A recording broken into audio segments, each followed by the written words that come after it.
All right. Hello and welcome to Get Good Gambit number 18.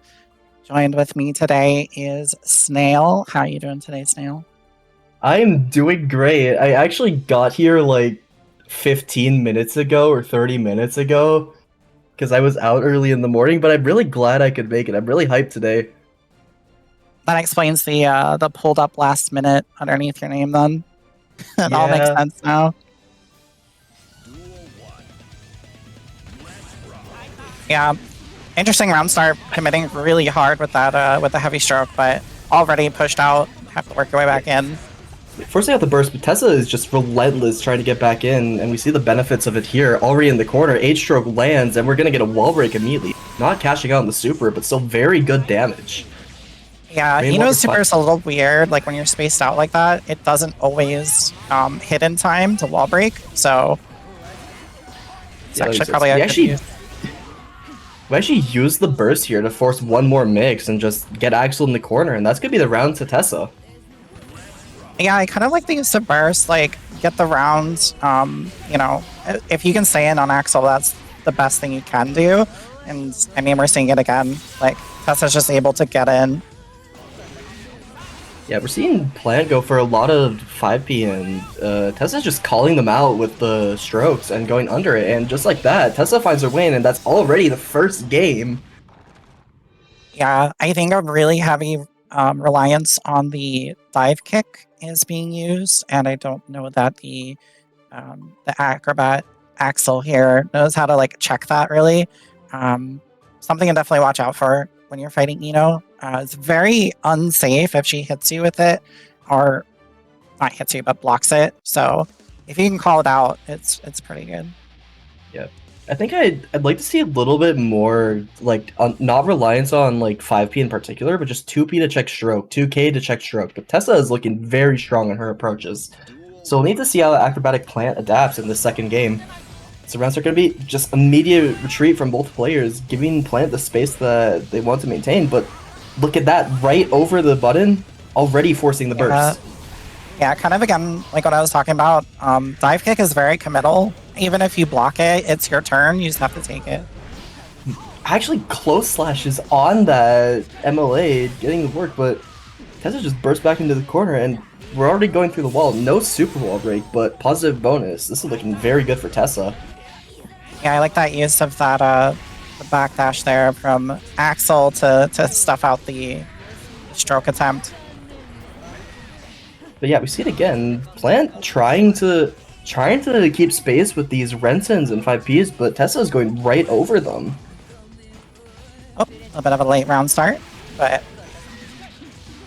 H-stroke finds its mark again. Plant has not been blocking low on a lot of these. There we see it, but doesn't take the turn back. Again, yeah. Getting away with those dive kicks is huge. That is very fake. You can get out of those. Yeah. Tessa's kind of getting knowledge check. Punishes the snail though. Whoa, snail? Crazy.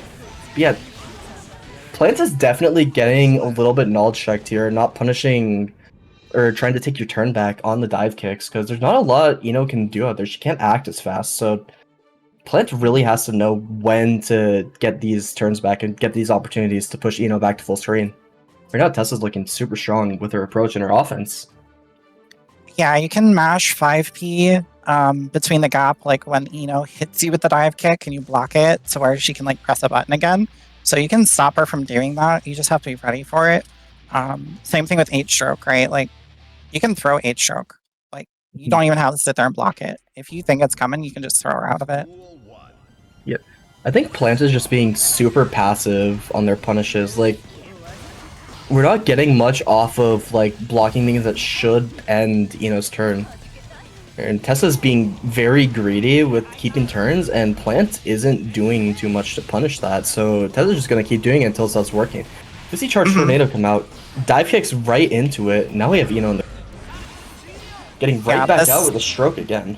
This is what Ino needs, or Axel needs to be doing against Ino, is this stuff, right? Put Tornado on the screen, stop her approach. She can't get around Tornado, like not easily. Her only option is to use dive kick. I think Renson just caught the backdash there. We see Plant get one on the board. Maybe Plant could take this game. Rainwater's under, but actually jumps the fake stroke string. But we just get hit by the JS, instant overhead, and we're going through the wall. Positive bonus on the side of Tessa.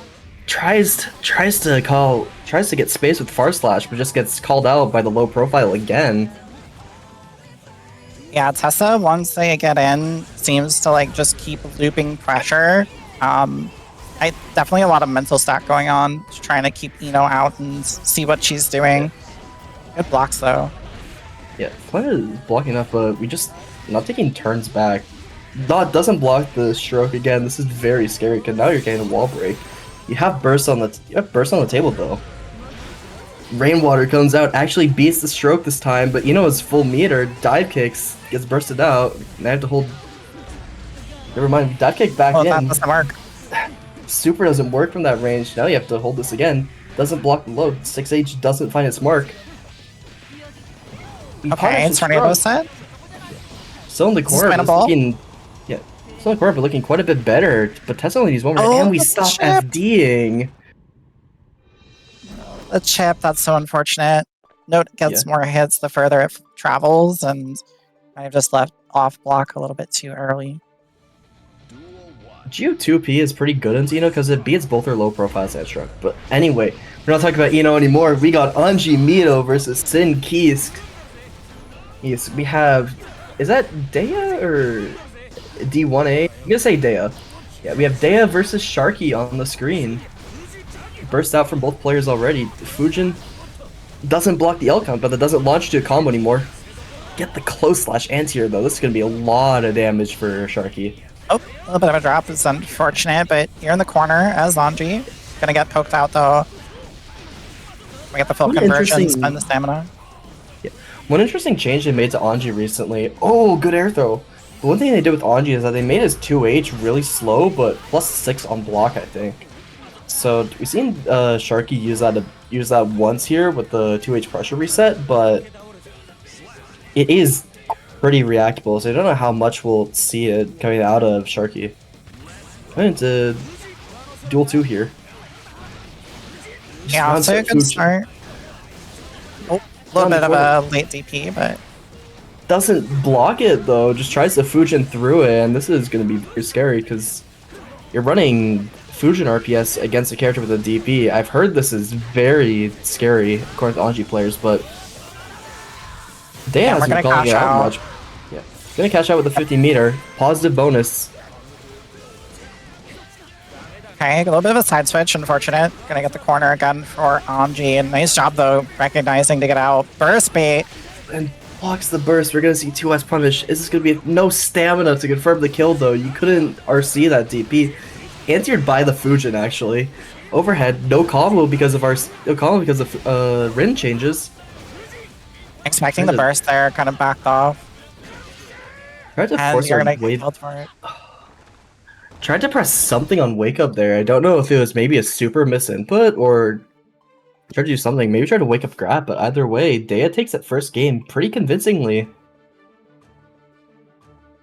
Yeah, there's a few situations there when Anji was letting Sin kind of get out of the corner for free, or not punishing for a lot of these risky DPs. So definitely something to keep an eye on going into the next game. Yeah, I think Sharkii. We've seen a lot of potential from Sharkii, but Sharkii really just needs to capitalize on like these block DPs, these whip buttons, like. They has been very safe with their neutral options though, so Sharkii needs to start taking more advantage with like just running Fujin, forcing RPS points. Oh, I'm gonna get hit with the overhead though, forcing out the burst. Forcing the burst. I don't think that overhead actually leads into a combo anymore. Also, 10 gifted subs in Twitch chat? Thank you, Master Shake. Back to the game though. IAD JSN forces the YRC out. So if I'm not mistaken, I think the overhead from Sin still gives combo. It's the low that does not. Yeah, I think Sin's overhead only combos in the corner. They removed a lot of it. They gave it the just DP immediately after the YRC. Don't think Sharkii was ready for that. Gonna get caught low, but Yeah, I think we're trying to see Sharkii throw out Charge Fujin there, but just gets hit by Elcon. Back throws out of the corner, and then we get another back throw. get the burst out. Spin a neutral. Yeah, run up throw though. Yeah, Dea's calling out Sharkii's options extremely hard, and it's working to their benefit, especially here. You see positive bonus, 1 stamina bar. This is looking very scary for Sharkii to try and come back. Okay, Fujin in neutral. We got a little bit of pressure here. Started low, is gonna catch, spinning the meter. Gonna get the burst out. Oh, nice catch though on the low with the spin. The fish does find its market. Yeah, we grab. Yeah, unfortunately didn't smack with the fish there on spin and got grabbed for it. Honestly, Day has just been like super aggressive and neutral, but not to the point where they're all beat out by spin. Like we've seen spin beat like Elcunt or Farslash a couple times, but they just know when to swing into like the startup of Fujin and when to like run up and grab to try and beat spin. Like they're mixing up their options really well, so I'm hoping to see Sharkii do a bit more like patient play, like maybe rely a bit more on like pokes, like, you know, Farslash, 5k, stuff like that. Yeah, gonna get caught here with the throw off the Elcon into the corner, spinning burst. Oh, another good air throw though. Also, one thing I'm noticing is that Sharkii likes the IAD in a ton, and Day is just ready with the air grab. Yeah, these air grabs have been on point. Yeah, no super wall break, maybe would have killed, but we're just gonna throw out Ride the Light. Whiffs though, no punish. And the Farslash finds its mark. Dea on set point. Yeah, definitely something to get here for Anji. Get something started, but gonna use the burst right away. Gonna get caught. Well, the spin was on the wrong side. It didn't even hit the fish. I'm noticing a lot of counters here. And the overhead finds its mark. RCs for the confirm. 6 feet will break the wall. Sharkii has burst, but pretty heavy life test it. We do find the close slash though. Good bit of damage. Spins through the JS. Oh, one thing, I don't think Fish is plus on block anymore. I think it's -2. Yeah, I don't think Anji gets to just keep playing like over and over with Fish anymore, which is nice. At least for the other player, but just need a little bit of a scramble here. Gonna spend the burst, get the corner. Low's gonna hit, but no RC. Yeah, we do see burst on the side of Day. I wonder if they're gonna spend. Yeah, we're gonna see it tries to backdash. I think trying to call out parry super, but we don't see it. But this might be enough to kill. Oh, super! What a super! Oh, we ride the lightning though. This is gonna whiff punish, and that'll be the set. 3-0 to Dea over Sharkii. I don't think Lucy is that popular of a character though. Like we definitely don't see much of her, but Roundstar just backing off doesn't. We do see the baited DP. Are we gonna see it burst out? Burst gone from both players. We do see Lucy pull out the Glock. Side swaps into the corner. Low finds its mark. No full conversion though. Yeah, gotta spend the meter here to continue the combo. Lots of damage. Unika. It's like a working hard knockdown. A bit scared to continue the turn after. I think we're a bit worried about Lucy's own DP. Like these characters have, so I think we're gonna see a bit more reserved outfits. We do see the 100-meter super come out. Not enough to kill though. Cross the RC though. That does and it. The gun to finish it off. Yeah, it's funny. I think these are the two characters that have a grounded DP in the game too. Yeah, he gets some very funny specific punishes on them because of it. You see that laser. Hard knockdown off of that laser is so good, especially because it guard crushes as well. And the laser to break the wall, that's a ton of damage. You see TetoPear just backing off a bit. We're not seeing like a lot of stun dipper RC. Maybe just waiting for Zombie Taker to try and approach. Counter hit on the wake up though. No super wall break though. Cross up. He's gonna cross up a lot. The cross up is surprisingly hard to punish. It's -5, but with pushback, the gold burst doesn't hit its mark. But we see Zombie Taker continue offense. Gunshot wall bounce, not enough to confirm the kill. I'm curious if that was a good routing choice there going into gun. I feel like Lucy probably could have killed right off of that RC. Maybe. I feel like gun is not a very good corner combo tool. I feel like you're better off just doing mono wire routing, but either way. Overhead finds mark, no RC to convert though, but now we're in the corner, hard knockdown. Actually no, we're just gonna RC to break the wall. And Zombie Taker now on like 1 life, has to try and get out of this corner. Good counter hit. Seems really good air, and the throw on the sweep. That sweep is -12, I think, so it's super minus. You're left very punishable if you don't cancel with RC. So very back and forth game 1 too. Like we're seeing, I think especially on like defense, Teto really trying to get out of this the Lucy offense, and there's a lot of like counter hits. Lucy normals right are very like long range. She has that advantage a little bit in this matchup over Unika. So Teto can kind of like think a little bit more about the pressure sequences. Kind of wait for their turn to get out of them instead of just trying to mash out. Could be a very big swing in Teto's favor. Yeah.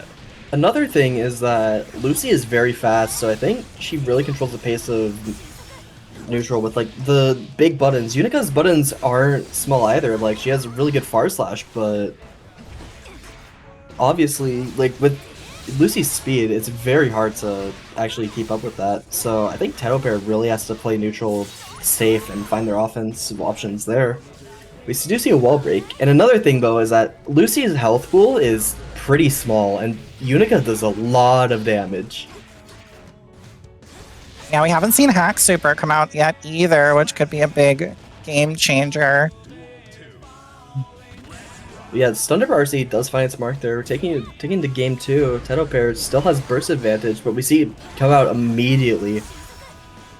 You get the guard crush though. Good IB on the far slash with nothing out of it. Once again, not blocking that cross up. And combo this time. Get the enhanced DP, forcing the burst. Gunshot gets ducked, but no way to find your way in. Actually gets crossed up again to get TetoPear back in the corner. Really good air to air to mash your way out of that. Yeah, we have meter from Zombie if we choose to use it. Gonna spin it for the RC here. Keep in the corner. Gunshot to try and wall bounce, but doesn't find it, so probably could have gotten a bit more damage there. 5H just putting you back to neutral. Unika has a lot of meter to work with, and we're gonna see stun dip RC. Will this be enough to kill? Yeah, probably. And the laser does it. Unika does quite a bit more damage than Lucy, and I think Lucy is also like lower HP. So Lucy is like pixie health, I'm pretty sure. Her health is really low. So it's gonna be 2-0 right now for Teto. We'll have to see, can Zombie Taker make some adjustments here? Kind of take a moment to breathe, think about their game plan a little bit, what they could be doing differently on the Unika offense. Here we go, game number 3. It's gonna back off right away, kind of letting Teto take space here, but now you're in the corner. Gotta hold Unika pressure. Good job getting out, blocking the cross up this time. Blocks the cross up just back dash to neutral. One thing I want to say is that overhead that Unika does, even enhanced, is still punishable. It's -6. I don't know if Lucy's 5k is fast enough, but you can probably 5p it. You see that jump and fight spark? Actually resets with the low. It doesn't quite find its mark, but you're going through the wall with a ton of damage. Yeah, one more interaction here for Teto will do it. And yeah, the RC into a low. It's going to hit. Teto actually made the DP whiff with it punish, but we just didn't block the low, and Thunder RC is enough to finish the job. Wake up with the back. Groudon back throw. Guard crush in the corner. Really good whip punish. Getting the whip punish with that close slash. Not choosing to break the wall, but just going for more damage. Blocking the cross up this time. Yeah. We've seen Zombie Taker go for that cross up a lot, and now TetoPear is finally starting to block it. As I say that, fighted mark twice, but no pickup with the 2P. Getting burst into the corner. Are you dead off this? So much damage. I don't think you're dead because it's super maybe. Yeah, I think we saw wake up 6. I think we saw wake up 6P. Doesn't RC the reversal super? Just TetoPear just closed out with the far slash 3-0. One thing I will say, Chaos is a pretty divisive character, but he's also a pretty hard character to pilot. Tries to mash on that far slash though, immediately gets countered, forcing the burst.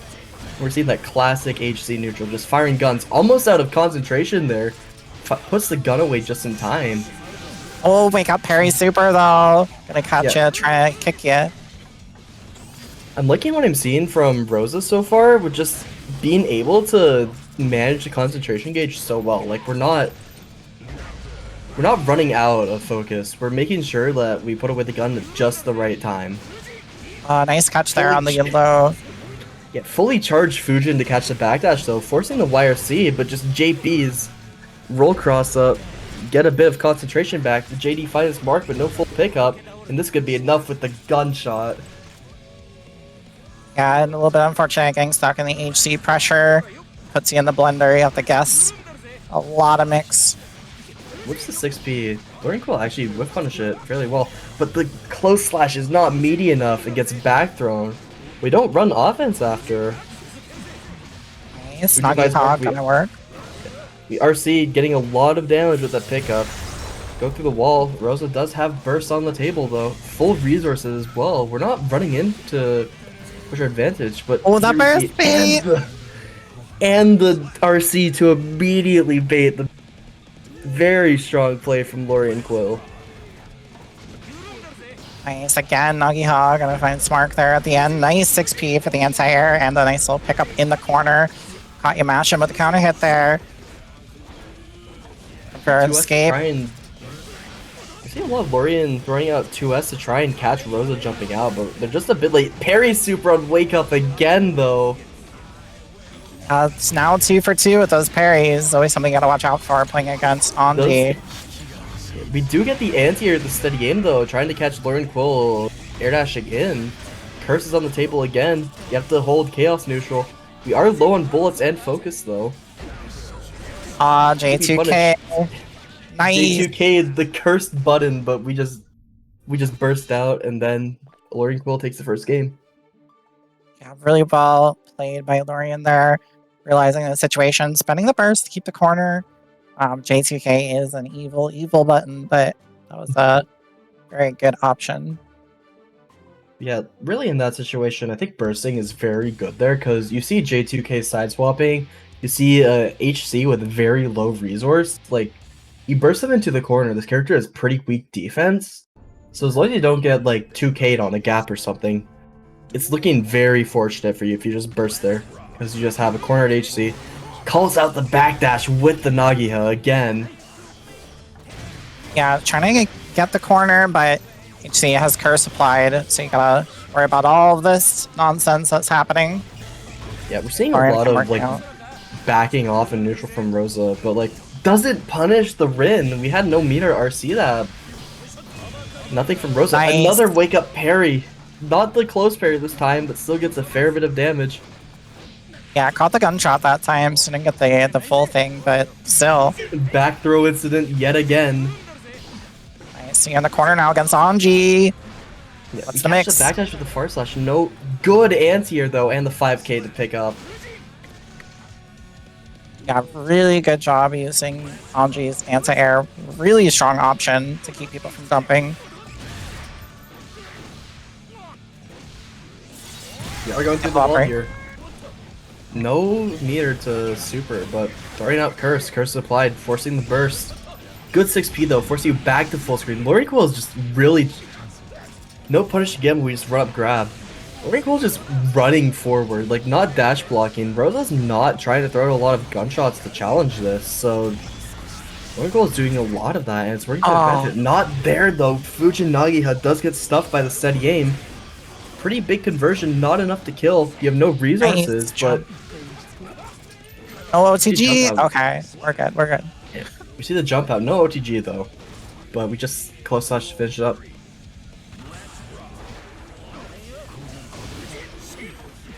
Okay, it's the mix. Just backing off here, Curse didn't hit. Lorean, good job mashing on the roll through. Yeah, we try to cross that up, but it doesn't land. Keeps backdashing away from the butterfly. 2p punish on Nagiha again, we're not spaced enough to stop it. Super Focus getting all that concentration back, but we just get back thrown on the whiff. Another throw, playing Street Fighter out here. Oh, nice backdash, gonna catch you running under, and this should kill, yeah. Yeah, we don't see... Yeah, like, we saw Lorean, like, go into the corner there, but then Rosa just ran right underneath and didn't punish, so... Lorean Quill kind of got away with murder there, I want to say. Yeah, Ko's a weird move. It looks like it should be, like, really, really punishable, but Anji has, like, a few options that he can do out of, like, Ko, right? Like, he can do a falling button, he can backdash, like, quite a few things. Yeah, he is air actionable after it, so you kind of just need to throw out your 6p and hope it lands. Because, like, that can stuff the air button and the air backdash attempt, but we're not seeing Rosa go for it much. Yeah, maybe they're just not aware of the matchup. I mean, this game is full of matchup knowledge, and if you don't know, you don't know, so... Immediately bursts out on a block 2p, just not wanting Lorean to get a single chance again. We 6p gets spun though. Yeah, this is Lorean's chance right now. There's no bullets in the chamber. You are free to run over HC, but the back throw. Back throw is nice. Yet again. Wake up PRC. I don't know what we're... Probably PRC throw. Combo here. Hard knockdown. One more makes... Just gets back throwed again. We're seeing so many throws in the set. Close slash does find its mark though. I don't think this could be enough to kill, but it's going to be a very good position for Rosa. We're going to need to look out for that parry though. We know Lorean's not scared to throw it out. We're just going to go back to the zoning game.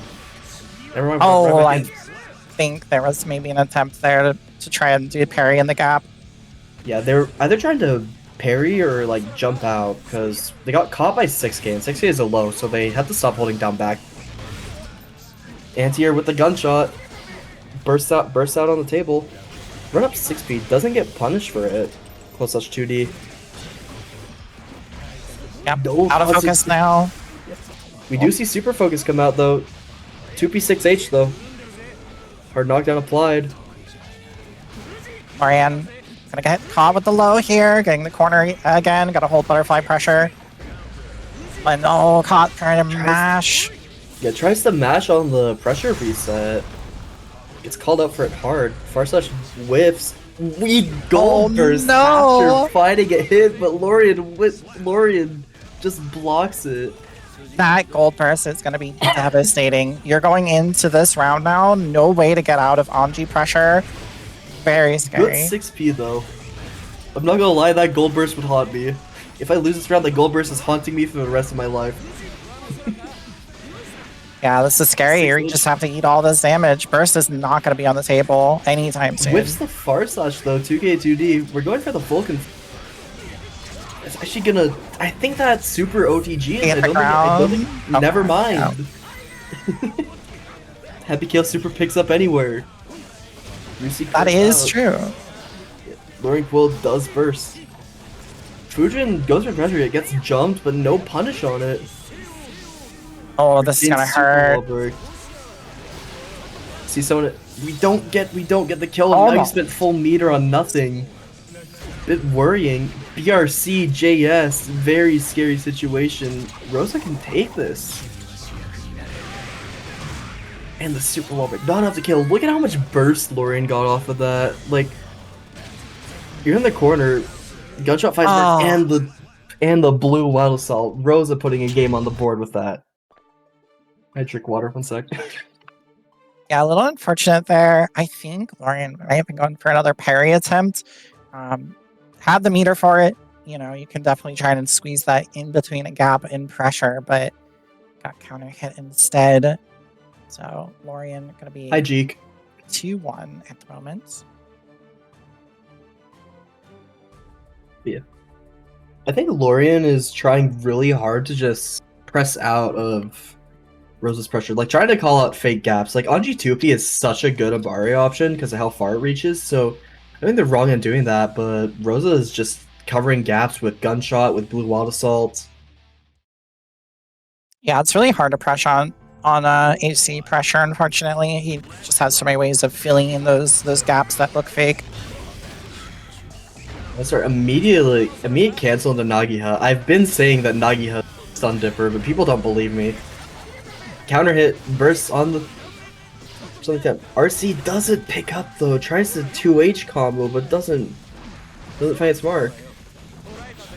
Butterfly out in neutral, gonna get nice jump in counter hit here. RC keep the combo going in the corner. We'll wall break with this.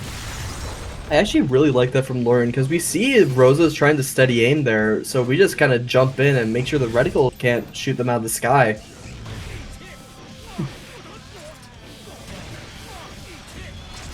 Going through the wall though, this is going to be pretty good damage. Deus Ex Machina has a ton of hits. A lot of red on the table. Positive bonus to get back all your bursts. Wake up with the parry. Unfortunately, you can't parry a curse ball, but it doesn't matter. I mean, I think you should. I'll be honest. He should give that to Anji. I don't think he needs it. Parry curse. It would be funny. We see Gold burst out for both sides with positive bonus on the side of Rosa. Gets clipped by the 2S though. Wire sees immediately. J2K might be hated. Thrown out super here in neutral. This is super minus. We just punished with fully charged gunshot. Doesn't break the wall. We're going for a reset. Nice jump out though. Recognizing.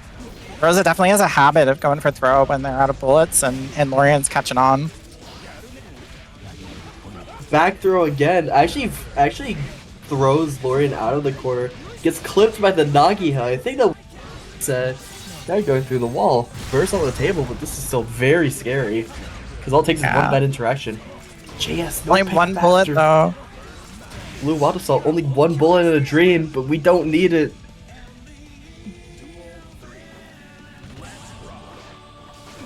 Rosa has a chance to bring this. Really a chance to bring this to a final game. Tabs finds some mark. No pickup though. We ran out of concentration. Yep, out of focus. Now gonna get comboed in the corner. A little bit of a drop, unfortunately. Gonna shake hands. And spend the RC here for a little bit of extra damage. Yeah. Nice smash on the cross up. Versa. Oh, that is super. This is death. Yup. Lorean Quill takes the set 3-1. Slide head is the top wall. Hammerfall is the armored advancing move. I don't know why he has named an aerial one. He has an aerial one. I don't know what it's called. Oh yeah, heat tackle. Heat tackle is also armored. So yeah. Slide head. Do that guard pressure. I remember Slide head doesn't have armor anymore, but still very good into zoners where you'd otherwise struggle to get it. Jumps over it though. Slide head is technically a projectile, so you're counter it safe for that full recovery animation. Low armor gonna get caught. Yeah, I gotta watch out for the Arbiter mix. Sane is applied, not scared though. Boy is gonna advance, throw out the Gigantor. Super actually hits the Potemkin, but both players get hit there. Interesting trade. Gonna throw out the Succubus, and gonna catch you with the Arbiter while you're blocking. Hi, Arbiter finds its mark. Yeah. And my. Okay. Yep. He needs it. Pot Buster beats the 2S. Catches backdash with a close slash. Now you're in the corner against Potemkin. This is terrifying. No, you're dead. And second Buster is all it takes. That was That was two moves. that was two the moves. slowest. people. That was the slowest Potemkin round. Catches the backdash with the 6H. Now you're once getting the court. Another pot buster. Yep. Ref, Guess for game. can't be allowed. Guess for game. Gigantor Gigantor gonna keep you in the time. corner. Even with the Staying stall. in the corner. Burst out. You don't land. Oh my god. For a second, I thought CakeCat was going to land on the Gigantor and lose because of it. Juju Boy came back with a someone call a vengeance. ref. Juju Boy saw that first round and meant, yeah, you want to see corner pressure? I got corner pressure. 2 grabs is actually all it takes. Yeah, just need 2. Every time I commentate Potemkin, I can't help but smile. This character is funny. He's definitely a character of all time. Yeah. But there's still potentially 2 more games for CakeCat though. They have all the time in the world to adapt, just a matter of if they can. Hammerfall Roundstar tries to 6P. Armor kind of just beats a lot of things Desmond wants to do, so it's... Is this over? Are you dead? No, not quite, because it's throw RC scaling, but that's Almost. so much damage. Testament doesn't have a lot of multi-hits, and we just get 6 agents aside and doesn't block low. These rounds are so quick. Okay, jumping over the car buster that time, but there you go, he tackle. We're just only going for pot buster. CakeCat has started to call it out. So we might have to see a bit more strike and strike throw from Juju Boy. Teleports around the 5H. Actually comes out. Blocks the high arbiter. Doesn't block the low though. Oh, another counter hit on the 2D. Counter hit 6H. Wild Assault 6 or JP. Sick routing from CakeCat to kill. Duel 3. Hey, keep it simple, right? Better to kill than drop. We try to charge does that, but Juju's like, you're not out-checking that easy. Teleports in, and just gets back thrown. Now you're cornered against Potemkin. This is terrifying. Jumps out. Oh, the run up is gonna get grabbed.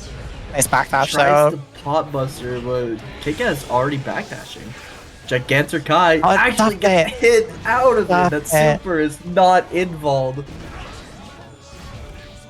Teleporting forward, 2K TD, gonna get the burst out. I think Slide Head actually interrupts this. I'm not gonna lie. It will hit, but doesn't stop the super, yeah. Doesn't block the low arbiter this time. Juju Boy has 1 more arbiter to guess, and they try and mash on 2K2D. That's a 1 frame gap. Yeah, CakeCat finding the way in there. Gonna take game number 2 and tying it up in what was a very explosive first game. I think CakeCat's already adapted to just like the non-stop pot buster. They're being very jumpy on defense, and it's working out well because Juju Boy isn't going for a lot of lows, a lot of ways to beat that fuzzy jump. So you're gonna see if Juju Boy adapts, starts throwing out more 2K, 5K, 2D, just making sure that CakeCat is a bit more scared to jump out. I mean, pot has a lot of ways of making you scared of jumping. You can grab you can throw a heat tackle. Like, there's a lot of ways to get you to stop jumping. There is also Heat Knuckle. Yup. Are gonna see Hammerfall through the arbor side again. That's one thing Juju Boy isn't scared to call out. We're seeing CakeCat try and go for a lot of that high-low, but it's all single hits, so Hammerfall just beats it. Gigantor yet again. Yeah. Teleports away from it though. We don't get to call it out, so 50 meter off the table. Succubus is gonna come out, gonna trade here. Got Stain applied. No, the ground on back there again. Good deflect shield though, making sure it's a bit hard to keep track. We go for the Wild Assault. 6P is Juju Boy out of what looks like a Potemkin buster. Oh, nice jump over the Hammerfall. Gigantor though on screen yet again, but gonna get bonked on the head with the Grave Reaper. That was so brave going for air grave reap. There's a giant shield moving at you. A little bit of zoning applied. Gonna teleport forward though. Trying to get the ball break. Gonna be a nice positive bonus here. CakeCat can punish that. Immediate burst out. Calamity one off the table. It's an air block though, so no punish. And that's a counter hit heat tackle. We tried to call out the jump. And the JD, it's a pot buster. Suddenly, this is looking like anyone's game. Tries to bait the reversal to no avail. Counter at 5H. We're just swinging buttons, and we're going final game situation, or a final round situation. Nice jump back though. Gonna get the Grave Reaper out. Good counter hit here. Try to set up some zoning, but Hammerfall, just gonna find your way in. I'm seeing a lot of like meaty 6k from JujuBoy. I'm wondering if this is intentional or just like failed Kara bust. Either way, go for the tap dust. That's 0 on hit though, so CakeCat just presses out. Wall Assault finds its mark. No conversion though. Good throw tech. But CakeCat is at such a life deficit, and JujuBoy almost has full burst again. Trying to set up the zoning game. A lot of that zoning. Run up grab, counter at 5H, no pickup, but we're just forced to... Oh no, you could have killed with that. Oh, we got it, we got it. It's okay. The burn into Arbiter Sign is enough to... JujuBoy doesn't burst in time, and CakeCat is up 2-1. Yeah, we're seeing a lot of good adaptation from CakeCat in this matchup. JujuBoy also was recognizing the jumping. We saw Heavenly get thrown out there trying to catch a jump attempt last time, but CakeCat didn't quite bite on it. Let's see, can JujuBoy get in and get the throws they need to win this matchup? CakeCat hasn't been called out for their jump attempts. Like, I'm gonna have to, like, JujuBoy's gonna have to start calling out hard with like 6P Heat Knuckle just to make sure that they can really enforce the strike throw. But right now, this is looking like CakeCat's game to win. Do see the counter hit, no pickup though, because immediate burst on the heat tackle. You do not want to be knocked out. Potemkin in the corner. Oh, the Hammerfall. Hammerfall through the big button. Tries the Calamity one. Gigantic does this punish? No, it doesn't. Blocks the tap dust, and that once again, Gigantic doesn't stay up long enough to really keep that safe. Oh, I'm gonna go right through. Got hit by Bird, but avoided the Arbiter. And JujuBoy gonna fall into one. This is set point for CakeCat here. Hammerfall yet again. Looking out. Low slash. Just goes for the string. Tries the Hammerfall break, but CakeCat sees it. Yet another jump. Hammerfall's past the Arbiter sign, funnily enough, but Hammerfall's range got nerfed. And that was really good. We stringed 2S into Grave Reaper so that even if you armor through hit, the second hit for the Grave Reaper does still land. We are setting up the full screen wall though. Oh, was covering the teleport attempts. That was really smart from JujuBoy. Gonna spend the burst here in the corner. Low Arbiter. Yeah, and I'm gonna get tapped. JujuBoy tried to swing 5H on that, but it didn't go their way. CakeCat takes the set 3-1 in what was potentially a pretty dicey first game, but CakeCat just did all the adaptations they need to do. Very impressive testament. I'm hoping to see from both players is just a good bit of aggression, but especially Giovanna's K and P buttons are especially good in this matchup. Yeah, so we got Boomiey on the green, Giovanna, Robin coming in on the purple for those at home. Already swinging for the punters here. ID in the grab. Good punish. Actually gets a 6K pickup, or 6H pickup. We're going through the wall. Yeah, gonna get the hard knockdown from the super. Safe jumping in to run pressure, keeping the corner here for Robin. Should be able to kill off this.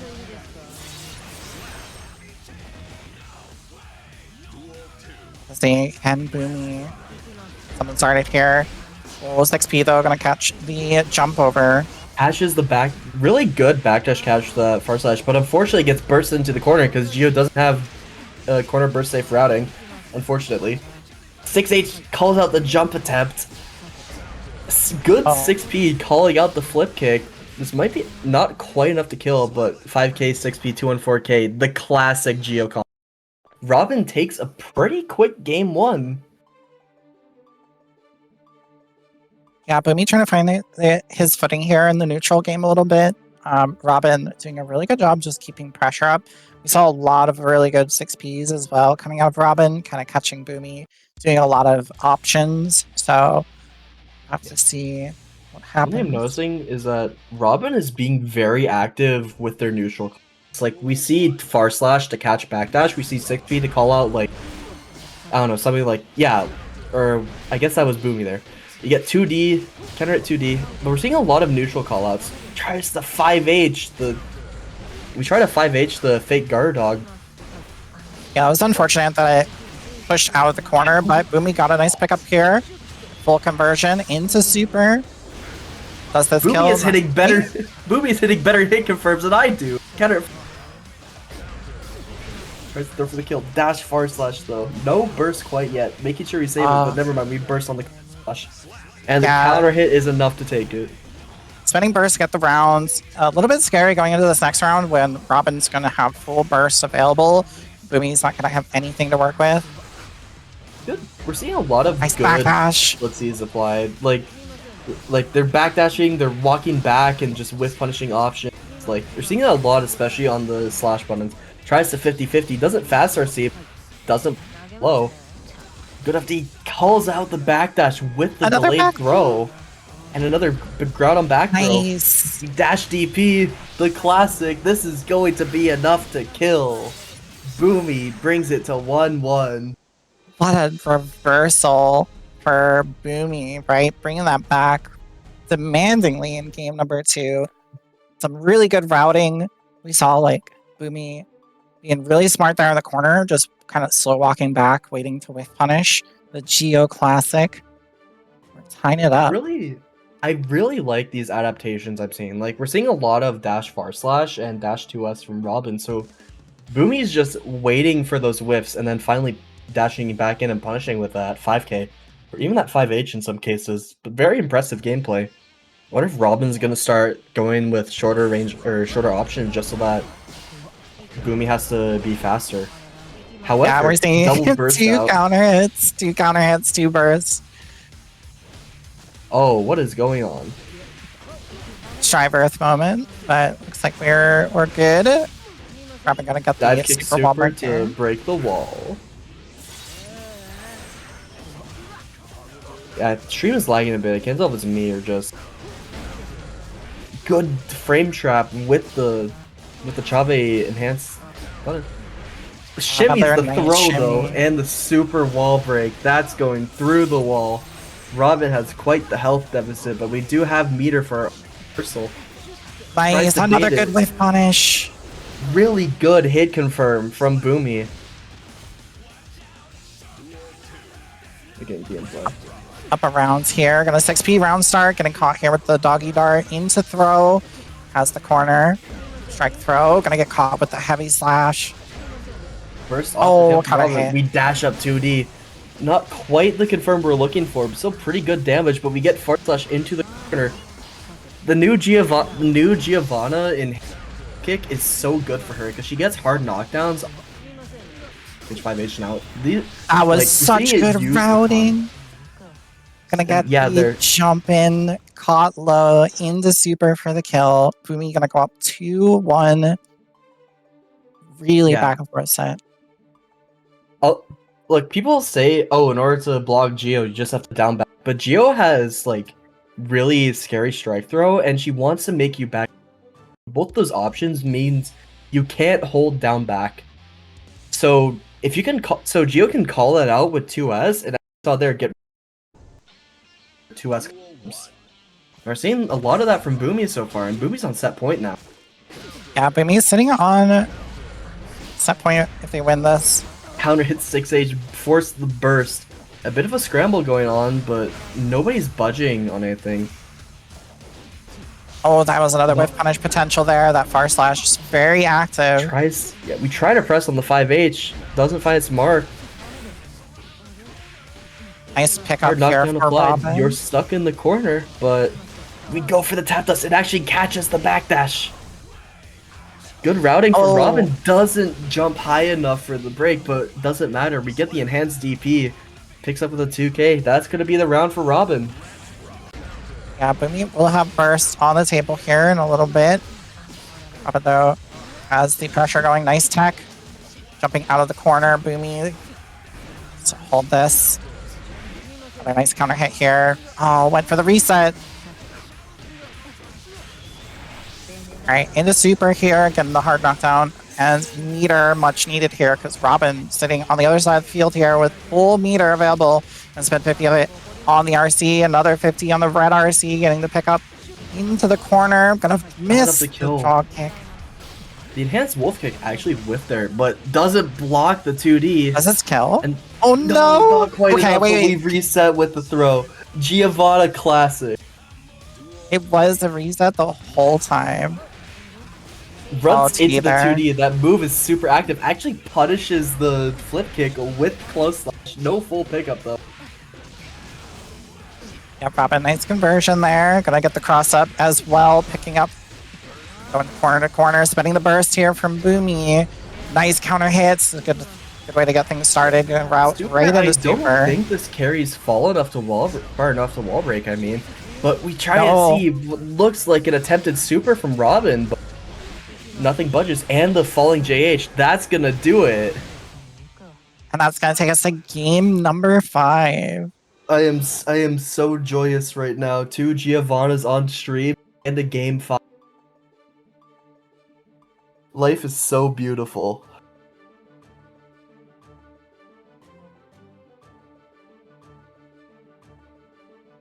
It's really hard to tell who's going to take this. Both players playing incredibly well.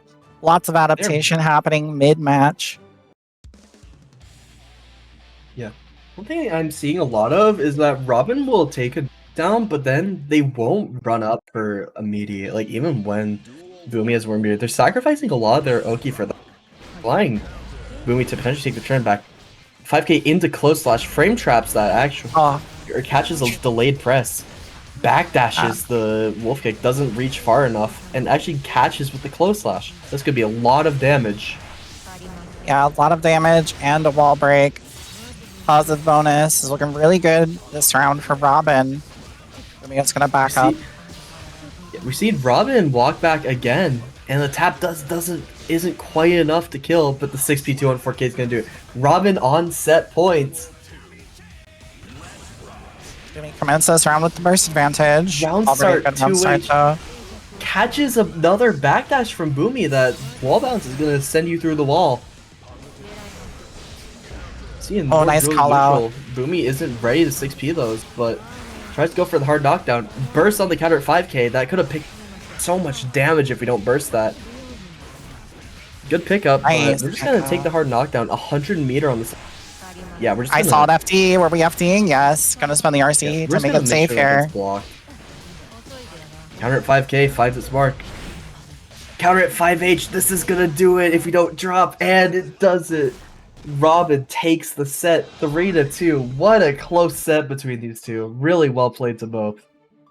No, Commando has been going on the grind a fair bit. Alright, what's the round start like? IAD back JP. Renson's to catch the laser. Yeah, Unika does have options to like kind of contest Axel zoning a little bit, but you know, Axel definitely the zoner in this matchup. Yeah. Like Unika has the laser. Like she can do something with her. She can do something with her approach. Like, she has stun dipper, she has laser, but it's like she is so slow. So Commando, it kind of just controls the screen with these Rensons with 5Ps, and whenever TetoPear is trying to jump, Commando so on the ball with these 6Ks. Yeah, doing a really good job that first round here. Gonna go into round number 2. Actually, backing off. Yeah, we actually see like Commando punish the JS attempt with that 5P. 6K to keep TetoPear in the corner, trying to get some space, but Commando just forcing you right back out with these counter hits. Yeah, death by 1,000 cuts here for Commando. Good Unika ins here just has to work in. doesn't quite pick up. And the Sickle Storm. Does this reach? It does. Not quite up to kill, but you're full screen again. Okay, we have a chance here though. Teto's getting in, spinning the RC, but goes for the fake Oki and 2K 2D is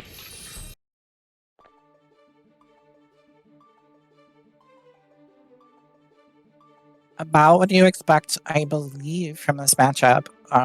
Like you said, Unika, kind of a slower character, doesn't have the best options of trying to like skip axle neutral. Laser is like a good tool, but you have to make sure you're not getting caught trying to shoot it out there. But we'll have to see, can Teto make some adjustments, try to work their way in on the axle. Yeah, Axel is the character who just sits you down and forces you to play new, and especially on a. There's definitely struggles with the person. We're seeing a lot of JS air snare. Whoa, that's me. Yeah, Renson to keep you out, 5p to check the jumping attempts, but TetoPear gets in, Commando immediately bursts. You don't want to hold that for a second. Oh, nice check there. Gonna get a nice counter hit here for Teto. Gonna a little bit of a corner carry. Went for the side switch. Tries to cross up. Commando blocks it and throws the 2S attempt. And we'll just keep you in the corner. Tries to IAD out. Hard knockdown. OTG 2H, we're going for the Renson and the Stun Dipper. You always gotta be scared of Stun. Fire Slash also caught. Full screen for the impact. Oh, Axel bobbers, but doesn't find its mark. But we Sickle Storm through it.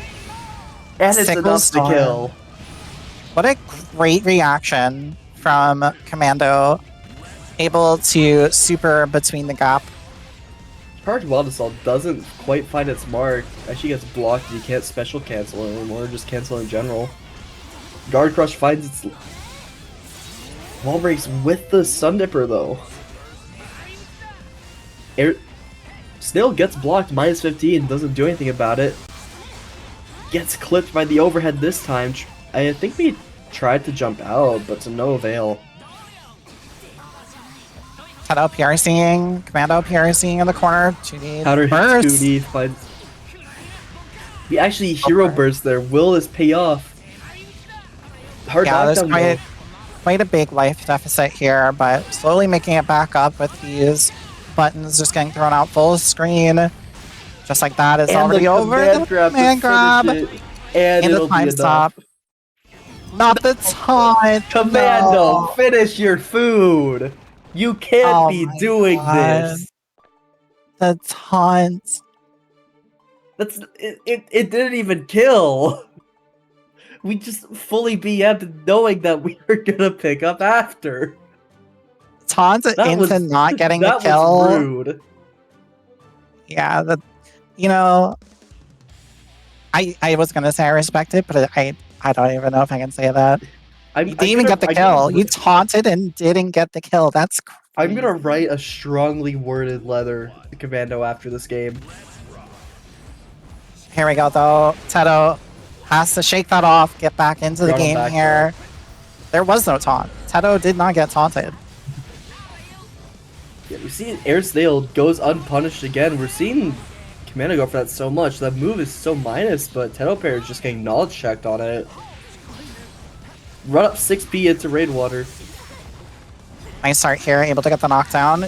Scum Dipper working out in the corner, cashing out on the damage. But you're getting set back to neutral against Axel. Gotta keep in. Nice smash. We just mash 2p and the 2S takes it. This is basically how this matchup goes. Either Axel... I can't believe that wall. I can't believe that ground bounce.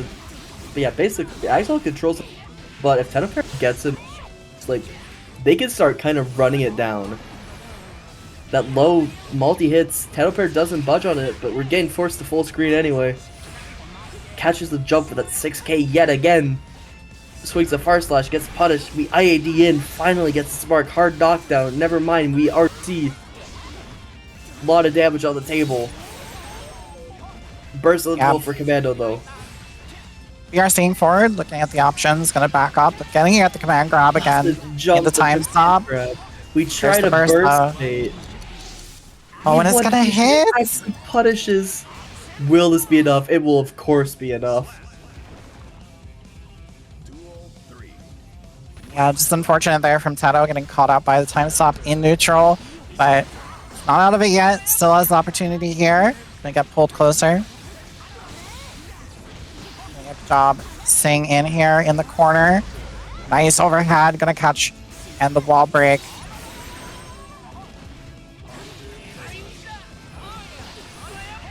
Back to the full screen, back to zoning. You have to work your way back in now.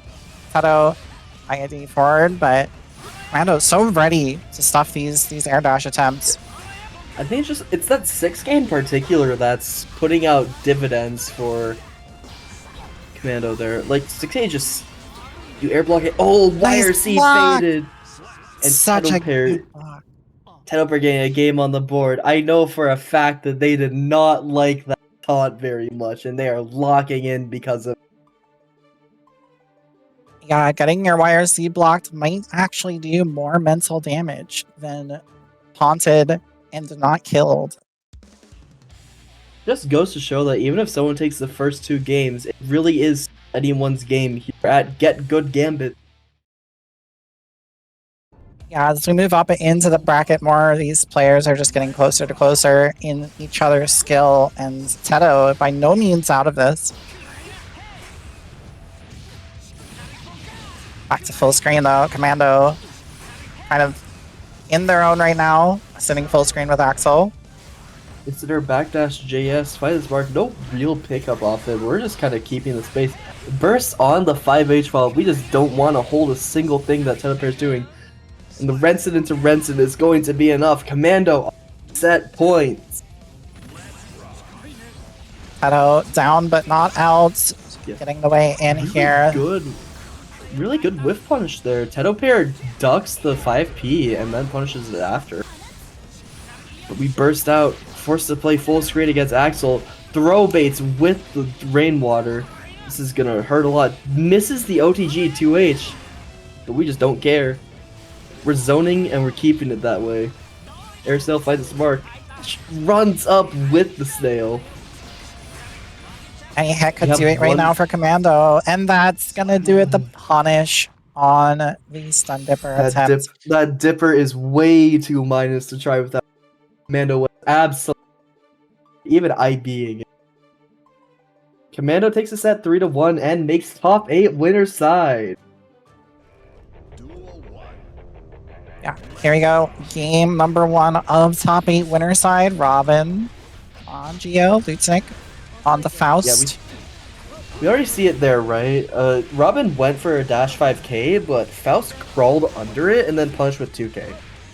However, it doesn't matter. Tap this RC finds its mark. We're going through the wall. Positive bonus on the side of Robin. Yeah, gonna get the burst here. Actually, no. Boomiey ate the trumpet because they wanted to make sure that Robin couldn't get it.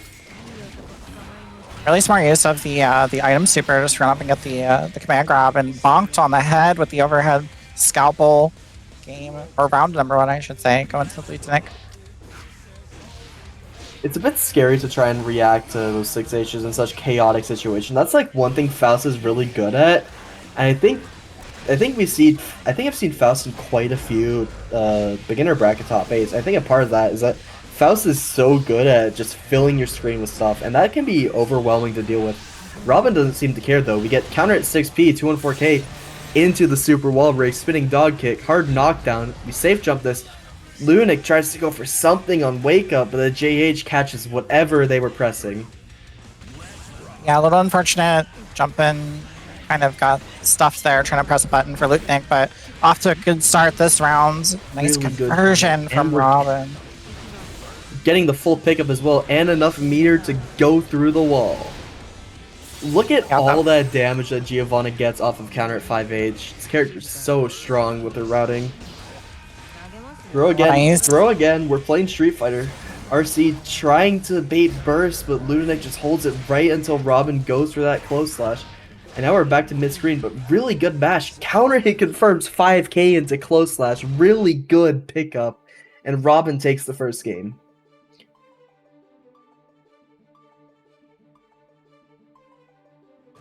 That's one thing.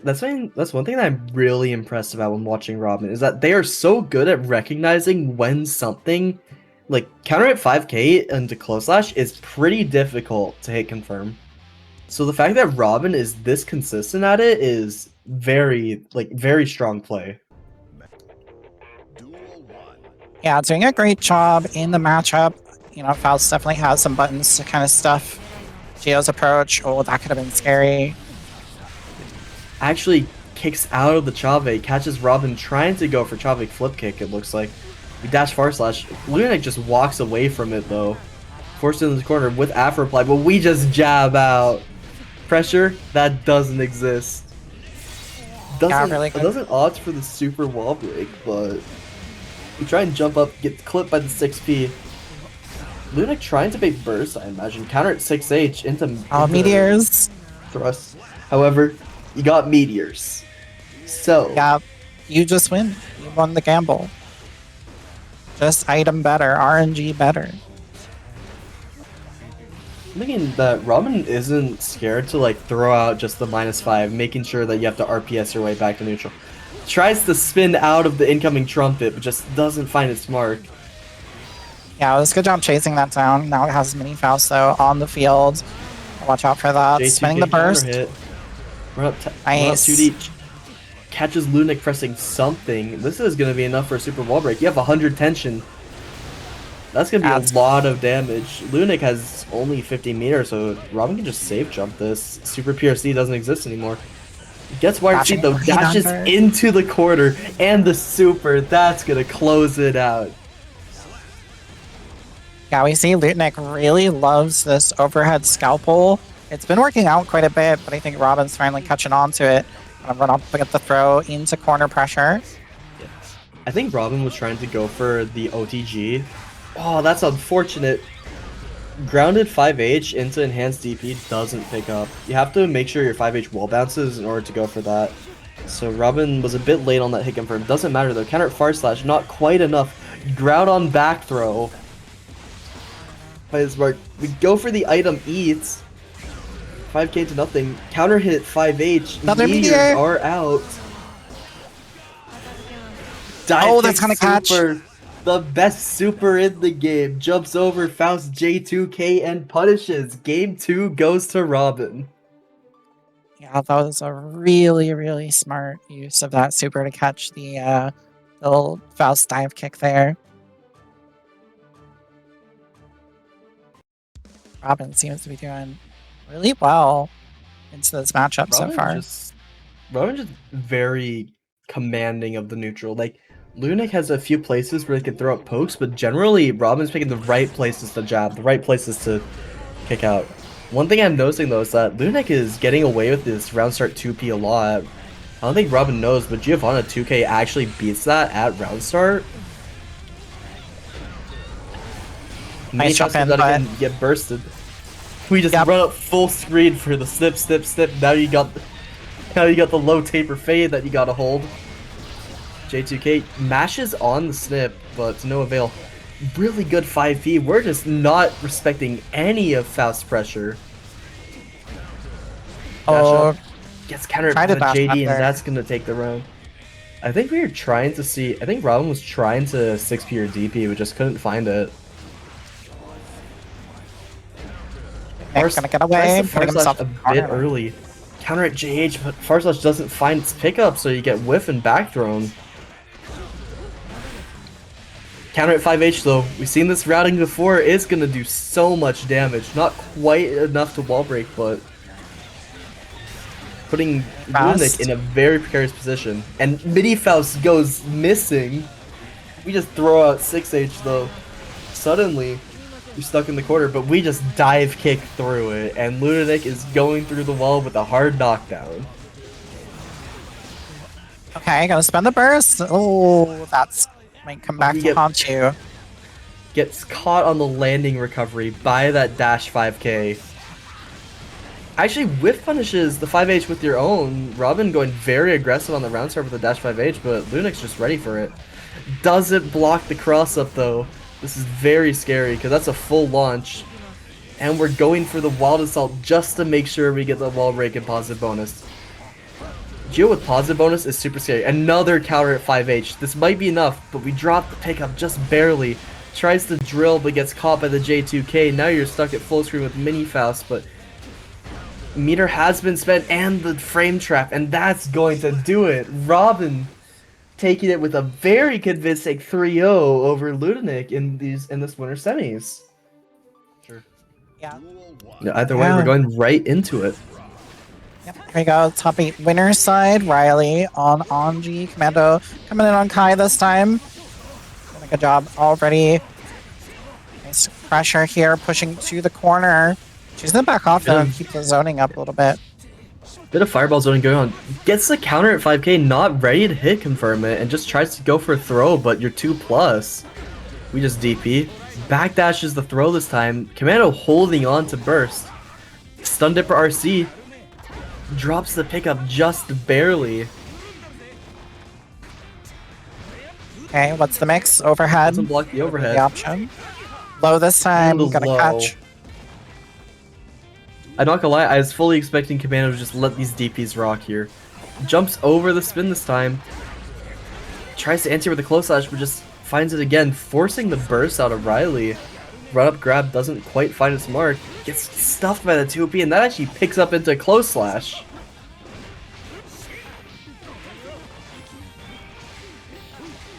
Getting the Anji pressure set up here. Gonna route into the super for the hard knockdown wall break. Have to see what the option's gonna be after the wall break. It's gonna run up close slash. But we 2K out of it. Parry super actually hits. Parry super hits from that range.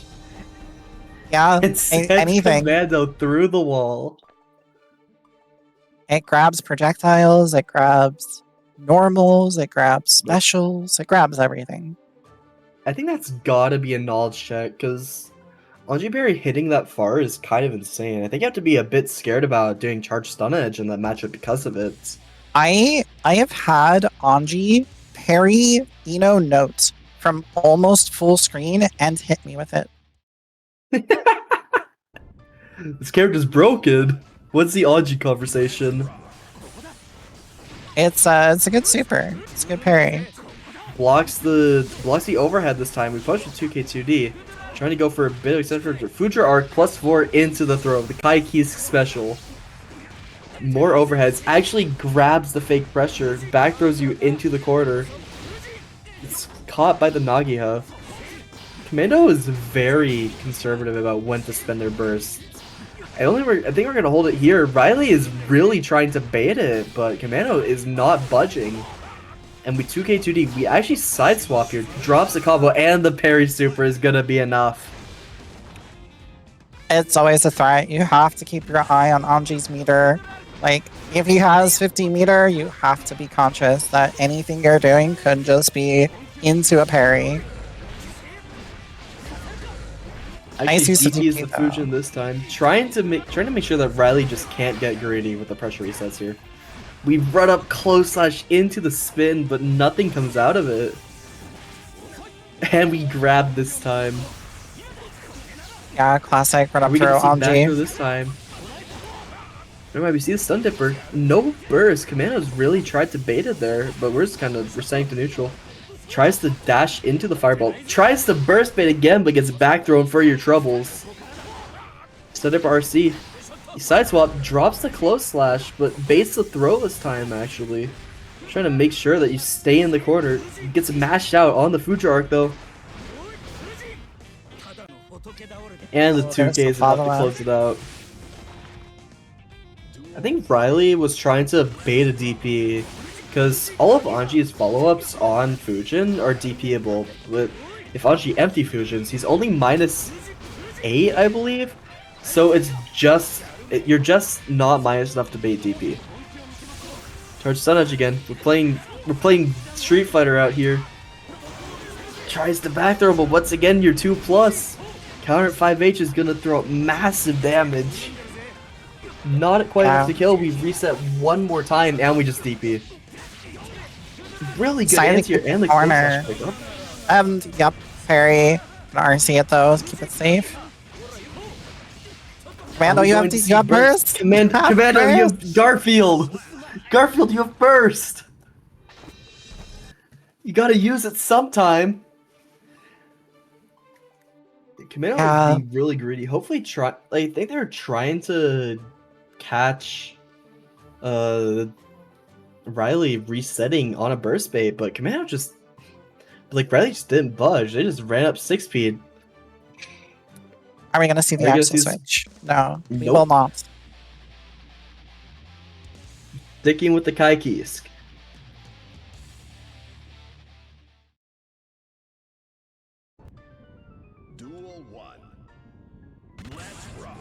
Got possibly last game here for Riley. We charged Dust in neutral. Interesting footsies option, I must say. 2H pressure reset. We just DP out of it. Once again, just completely ignoring. Charge Sunnage pressure, the Kai classic. I think Commando saw that Riley was trying to, Riley's been back throwing that air dash JS, and they just not been letting Riley get away with it. However, you're plus enough on that. However, 2K2D finds its mark. Yet again. Parry though. Parry. You always gotta look out for that parry if you're close enough for it. Air block, or blocks the overhead, I should say. Stun Dipper. Oh, nice. Frame trap. 6K. Not quite enough to kill, but where does we Dragon Install on block? Dragon Install. Staying alive. Stun Dipper. Jumps over the overhead, but we try and Stun Dipper, and that is still very minus. Farslash gonna get parried. Riley looking at potentially a 3-0 here. That 2H. Commando who tries to throw the fireball. I imagine that's a DP misinput. We go for co-loops, not quite up to kill. Man, just 2K2Ds again, the Kai classic. But we parry super again, and you're going through the wall with that. So this is suddenly very scary for Commando. Yeah, a little bit unfortunate going for these fireballs, but... We just try and run up grab, but Riley is more than ready for it. And a quick 3-0. These were, I shouldn't say quick, actually. Those were all very close games. So we get into it. Is that Goku? Round start stroke. 2K Rekka. Not already yet. Already scary. You got full Jealous Rage here, and you have the corner. So much down at the counter at Donzai. 6H to break the wall. No super, but I guess you didn't have time to stance change. But this is going to be it. Look at all that damage. No, we don't confirm. Tries to go for the mix-up. Tessa jumps out of it. Now you have no beater, and suddenly this is almost winnable, but that 6P is going to find its mark. Tessa takes game 1. Yeah, MLA in neutral is very, very risky now. It's such a slow move. It puts you right in their face. But we'll see Tessa. I mean, MLA in neutral's got to be some kind of 6P fodder. It's bad. It's real bad. Speaking of 6P, Tessa goes for it again. It gets immediately punched. We wake up with their own 6P though. Yep, front up's gonna catch. Oop, good reversal though. Got caught though, hover dashing in. Nice uninstall. Dora super, gotta hold that. Sludge was really trying to go for I was gonna say Sludge was trying to go for 5H and then sweep them to continue the combo, but they just weren't fast enough. And Tessa was ready with the reversal, but in the end, run up Donzai finds its mark yet again, and Sludge takes game 1.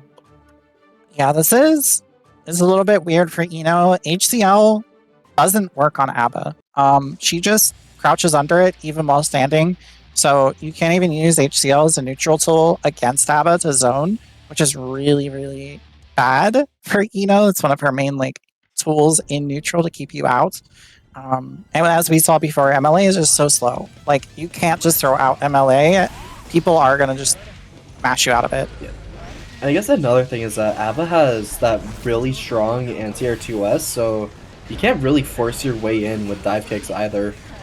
No, So it feels dive kick loses to anything. Literally anything. Like, can't tell if that was just a bit of Strive Earth there, or if it... Yeah. Definitely a bit laggy. yeah, getting a little bit of Oh my... Holy... oh lag. We do See if it resolves itself. Key grab whiffs. Oh my... What is going on? We whiff the Rekka and it still picks up. I am not sure if this round is going to go through. This seems extremely rough. It's not Tuesday. What's going on? See, it settles out. It's back to normal. Looks like they're still agreeing to play it out, though. MLA doesn't get interrupted. So, bit of neutral. Doesn't block the second overhead. This time the JS lands. We're just going through the wall. No super wall break, but the Sludge has no Jealous Rage. You just kind of gotta hold that. Oh no, that doesn't work from that distance. You gotta do HCL. That's unfortunate. 2K mash, but make sure to burst out before Sludge can get anything. 2K counter it again, and suddenly Sludge has full bar. Almost. We run up downside, and it anti-airs, and it ground bounces. What does it do? Door super to break the wall. Hard knockdown, guess for game. 5K's gonna get blocked. Backdash doesn't quite work out. Far slash gonna find its way in. And Tessa's staying alive that round. But, I mean, Sludge sitting in a good spot here. Burst gonna be back here any moment. Has the Jealous Rage, trying to get in. Yep, counter hit to us. We fall into the dot side. Doesn't quite land the key grab, but you recover with just enough time to get it. That was so tricky. Kind of baited the throw there. That was shimmy neutron right there. I can't believe that JD didn't grab. This catches. Yep. Stroke's not fast enough to get under that, and the cross up's gonna work out here for Sludge.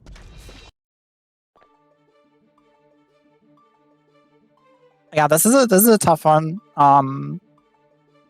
Especially as an Eno main, like, yeah, you have to just kind of set yourself up. I'd love to see Tessa go for more Nodoki.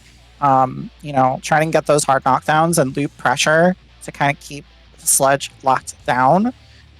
We're seeing a lot of like resets to these Eno combos, especially off of like 2K or not 2K 2D, off of JD. They keep doing the S dive kick and just resetting instead of going for the combo. So there's definitely adjustments that can be made. It's just trying to make those mid-match. I think another thing is that Tessa's offense is getting heavily disrespected, and she's not ready to call them out. Like, we see a lot of wake-up 6Ps, 2K. We see a lot of mashes that go through.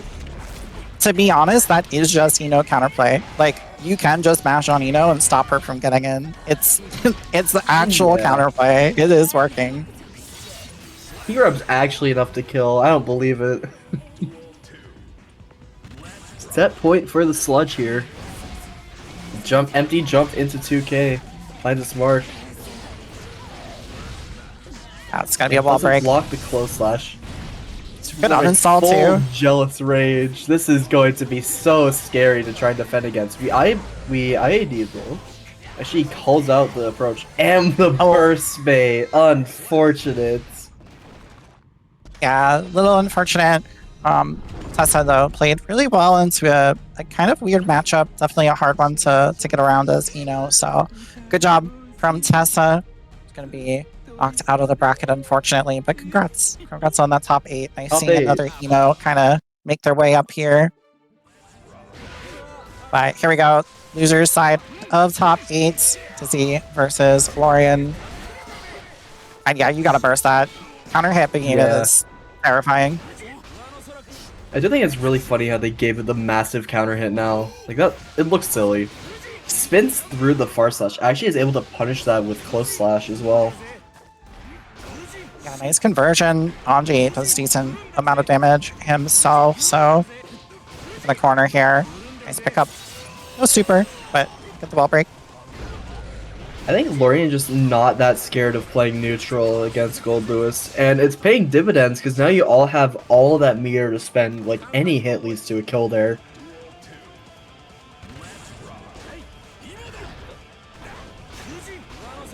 Charge Fusion finds its mark. 2K2D Behemoth. Blocks the Nagiha, gets the 2K2D punish. Now you're stuck blocking Goldlewis there, and this can be very scary. Level 3 drone immediately gets swatted out though. Yeah, trying to get it out there a little bit too close. Blocks To the overhead, throw that out. catches the backdash. We anti-air with the 2H. That's not something I see often, but drops the combo. Overhead. Whiffs the Behemoth though. Lorean is ready to mash out of that. Not quite enough to break the wall. Yeah, gonna switch sides here. A little unfortunate, and that counter hit's gonna do it.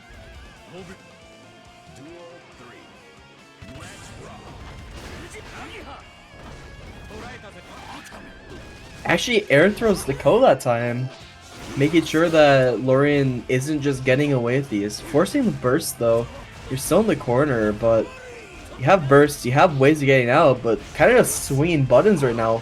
Tries to jump out, but gets caught by the overhead. You're right back on the ground. 2K doesn't whiff. Tap dust misses its mark as well.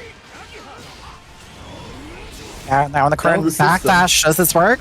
Yeah, We definitely go makes for up the space. Fusion No punish punish. though. Okay, low Low Behemoth on gets blocked. Charge Fusion. Tries to jump the Nagiha this time, but we're not ready to pick it up. Catches the backdash, close slash yet again. We BRC. Nothing quite yet. Not any huge hits, but 2K2D, Behemoth. Kind of hard knockdown. Text throw. Charge Dust doesn't find spark. Nice. We don't punish it. The second overhead. And the ground on back throw. This is suddenly anyone's game. You gotta block The these. blocked. And White Wild Assault. Yeah, unfortunate. Classic. Just pressed into the White Wild Assault. Dizzy gonna take that game really back and forth. Yeah, that was really anyone's game.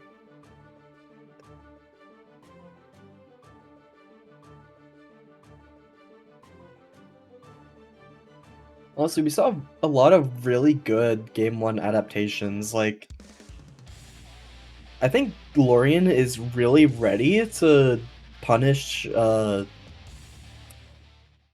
names aren't on screen right now. Punish Goldlewis's, Dizzy. Yeah, it's Dizzyangelboy. Yeah, Lorean is really ready to punish Dizzy going for, like, these drones in neutral. Like, we saw the jump over before and actually just punishing it. So I think Dizzy has to be a bit more careful of where they actually throw them out so that they don't get punished and lose all that security gauge. A bit more of that fusion pressure, a bit of RPS, high five. Gold burst gets back thrown anyway. Blocks close slash though. Actually 6H whiff punishes the low behemoth, but we down with the system. And that's a lot of damage for a reversal. Didn't recover quite in time, unfortunately. Trades blows, but it goes in the favor of the sweep. Back throw again. Overhead. Goes for the overhead. You gotta guess right. Yeah. Lorean has 100 meter to force you to guess, but that JD finds its mark. No pickup, no side swap. Fujin and the low seals it out. Had a jump on the little fan toss there, but didn't press a button. Could have blown up Anji for going for that option. Yeah, Dizzy could have. I don't know what buttons Goldlewis has. I imagine Rising JD works there. Ground bounces with the 5H, not ready for the pickup. Tries to go for Charge Fusion into Rin, which just missed. Drone out. Gonna go right through though, a spin. We just ignore the drone. Anji does not care about Portable Gigantic-Kai. 6P'd on the jump over attempt. Finally, nice air gets throw. air thrown. Dizzy is ready to call these out. But they're just scared to challenge. They're just scared to challenge the pressure resets, and Lorean just getting away with them. Look at all that risk. Look at all that chip damage. And it's enough. The throw takes it, and Lorean Quill brings it to 1-1. Yeah, not just realized, but I did realize these are both students that are in my internship event. So it's kind of cool to see them fighting it out right now, because they are currently training. You're studying which student needs more work. It's more of a like, this is good for them to take back to their mentors and be like, hey, look at this match, help me VOD review. kind of tell me what I could have done better in this situation. And then even just kind of looking back at it and seeing like how they've improved. So definitely cool to see. Really good start here though for Lorean getting the corner, and you're back into Anji. Fusion pressure. Gonna get the wall break set back to neutral. It's a chance here for Dizzy to play the game, but the throw there. Lorean's needle has jumped over throws so many times. Speaking of jumping over throws though, close slash into immediate side swap. Look at this damage. Opts for the reset. Doesn't confirm it to super, but this is still very good damage. That was really good. Your C's to make sure you can grab that. And the parry super once again. Not quite enough though. Yeah, not enough to kill. Goldlewis is a beefy boy. Gonna get caught though, trying to backdash. Catches a backdash with the 6H though. That move is super active, so...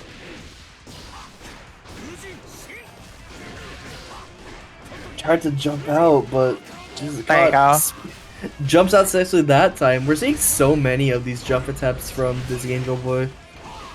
RCs to make sure you can confirm that. Look at this damage. Yeah, back to neutral. Spin not going to work out. Low's going to get RC'd as well. A little bit of a delay there on the pressure. Dizzy doing a good job of blocking it out. Lorean is trying to bait something, but he needs to go for level 3 Skyfish.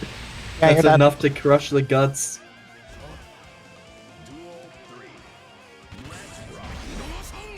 White Wild Assault, you can't cancel that. It's not plus anymore, but Lorean doesn't challenge to take the turn back, so Dizzy just goes for it. Spins through JD, no punish though. We go for the tweet, but we just jump over the Fujin, throw again. Doesn't block the low. Okay, PRC back. PRC's away. Blocks the overhead. Oh, not enough to kill. Gonna get parried here, but another parry super. It's okay. Still have a lot of life here, here to work with, but it's gonna work out. Good pickup on with the 5K, making sure you actually score that hard knockdown. Tries the minigun, but gets back thrown again, and the OTG. Dizzyangelboy up 2-1 now. Yeah, it seems to be working out. So there's quite a lot of life to chew through for Anji as well. Like I said, Goldlewis is he's a big guy, got a lot of health.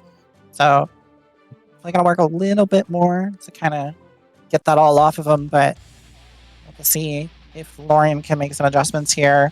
I think we've seen really good adaptation from Dizzy, kind of reacting and adjusting to the Fujin pressure. So can Lorean mix it up enough to kind of make it work?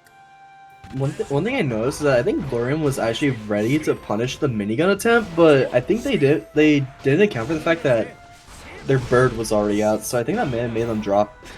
Speaking of bird though, goes for the... I forget what the move is called. Goes for the Shih Tzu. And immediately anti-airs Goldlewis trying to jump out. I think that's something I see Anji do quite a bit, where if they space out really far with 5H, they throw out the bird, and then if they try and jump away from it, Code anti-airs them and also puts them in guard crush. It's a very strong option against a corner opponent. Yeah, should be holding on to this burst here. No reason to spend this. The life deficit is massive at the moment, so yeah, take that with you into the next round.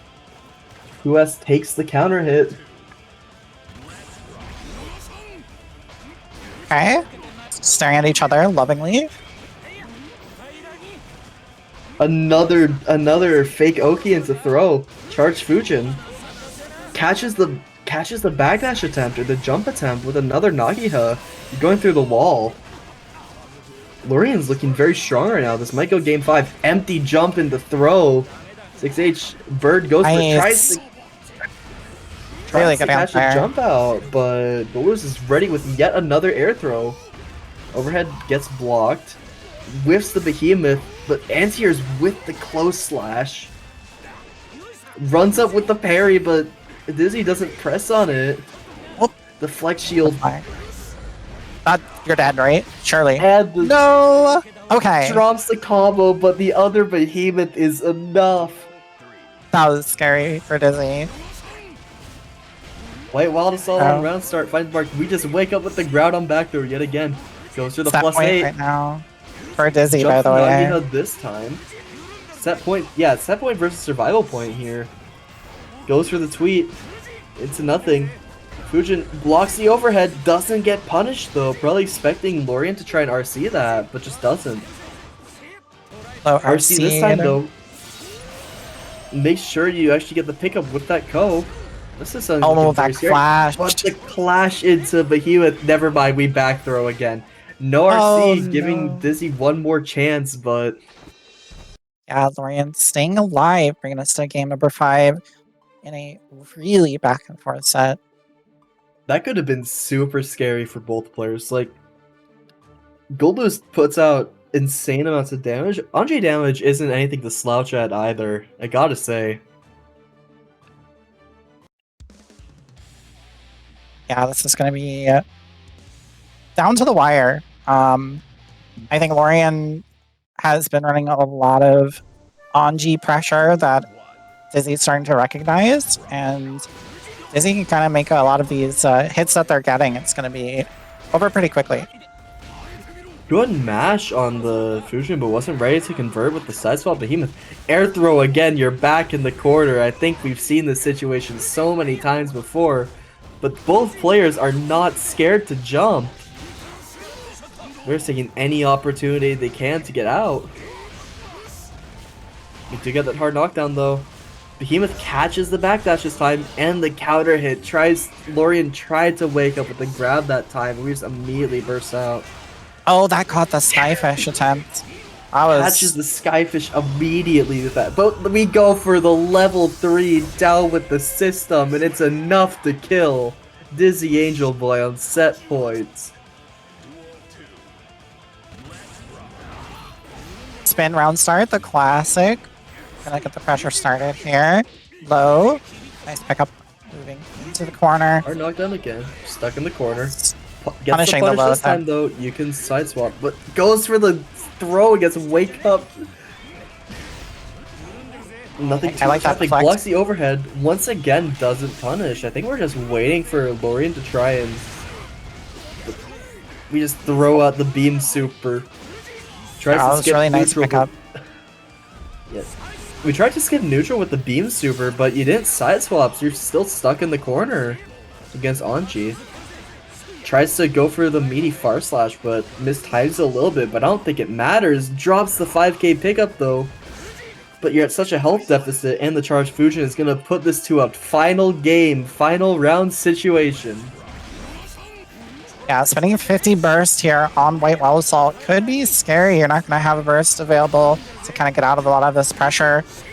Anji, yeah. Lorean having burst advantage here is like really scary for Dizzy. And look at that health lead. Nope, never mind. I was gonna say we might get it back. Gets IB'd as well, so you get thrown for your troubles. 6p, pressure reset, catches the backdash, not ready to follow up. Air throw the quarter. Oh, the trade. Counter hit. This is very scary, but we... Oh, are you dead? No, not quite. Not yet. It is so close. Any hit could do it for anybody. There. But we throw out the super. That super's so minus punish. Dizzy just has to block wild assault's not enough to kill. My god. But we pressed on the 5H and Lorean gets put in the coffin. Dizzyangelboy taking the set 3-2. What a close game. If Sludge is just going to be able to get into install and tap their way. Yeah, all I'm saying is I don't know if I want to root for or against the Taunter. I gotta say. That is my teammate though, so... But, like, yeah, we're already in the corner. Jealous Rage applied, but we just 2k out, making sure Sludge has to burst. We get burst back, and that wall breaks. Suddenly, Commando is looking very rough, and the grab as well. Tries to go for the fuzzy step, never mind, we go for another grab. We YRC though. Air throws! We air through the hop kick. That is insane. Okay, that's an interesting wall break choice, but worked out. Gonna go back to neutral. Now it's really hard. Yeah, you're gonna end up losing that round, but if you have no bar against Axel full screen, like that's kind of just a round you have to give. Rinson, you're close up now, but now you're getting pushed right back out. There's the install, trying to get in. Yeah. So they're just trying to find a way to install in, but it is so scary. That was a deflect shield attempt that got crossed up. Commando got wall assault there. But now, look again, you have almost no jealous rage to work with. You're stuck in the corner, and the command grab finds its mark. You have to burst that, and it gets baited because of the jump cancel. Yeah, I mean, it's do or die, right? Like, either you burst and it works out, or you don't burst and you die. So, you know, better to spend it and try your luck than just accepting your death. So it was really a 50-50 there. Either like Commando burst baits and then wins, or like the sludge doesn't burst and Commando just goes for the kill anyway, because time stop Axel Bomber was just death.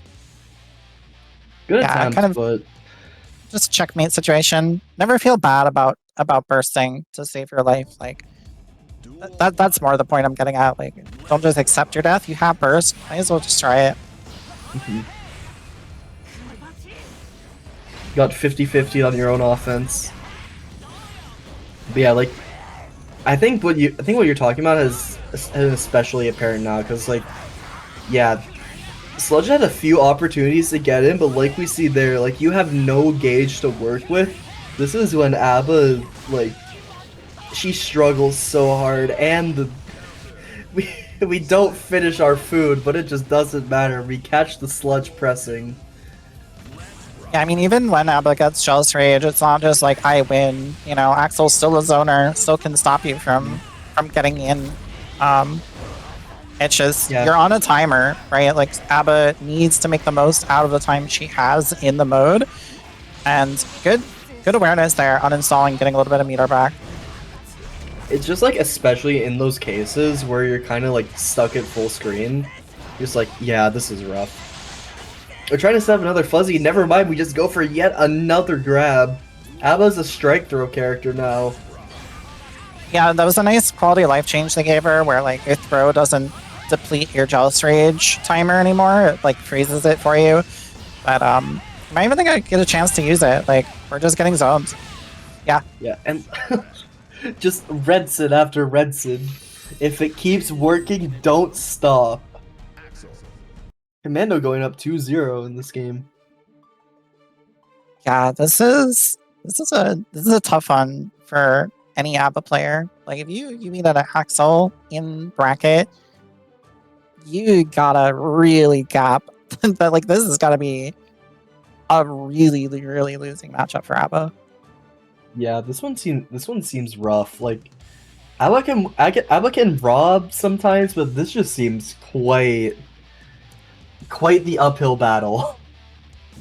I gotta say. Yeah, we feel for our Abba purists out here, not swapping off. I only feel for Abba purists when I don't get robbed by them. However, I'm not the one fighting right now, so I kind of feel bad. And the command grab lands again. The Sludge not ready to jump these. Rice Parry runs right into the tornado. Look at that timer start to tick down. But the counter hit 5H uninstalls. Make sure you get as much gauge as you can. But the command grab yet again. You fumbled the combo though. This is an opportunity for the Sludge to get back in. Yep. Gonna get the overhead here. RC. Weird side swap. However, this is not quite enough to kill, but baits the throw with the JD. However, suddenly nice trade. And the air-to-air goes in favor of the Sludge. Sludge getting a game on the board. Tries to round start 5H, but gets clipped by the far slash. Goes over Sludge.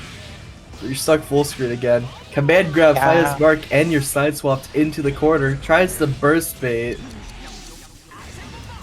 We got a little bit of extra damage here with the time stop, enough to kill.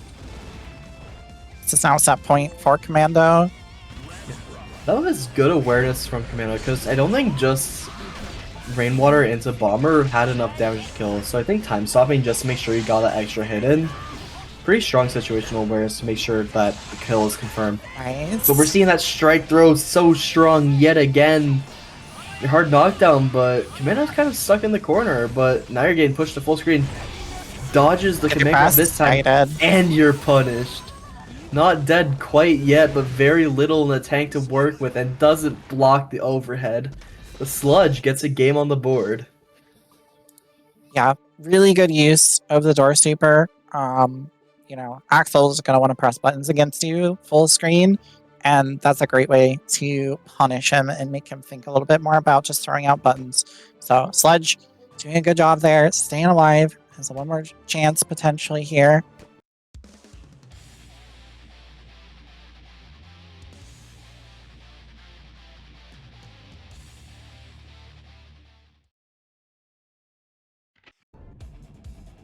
Matches can be really decided here on the round starts.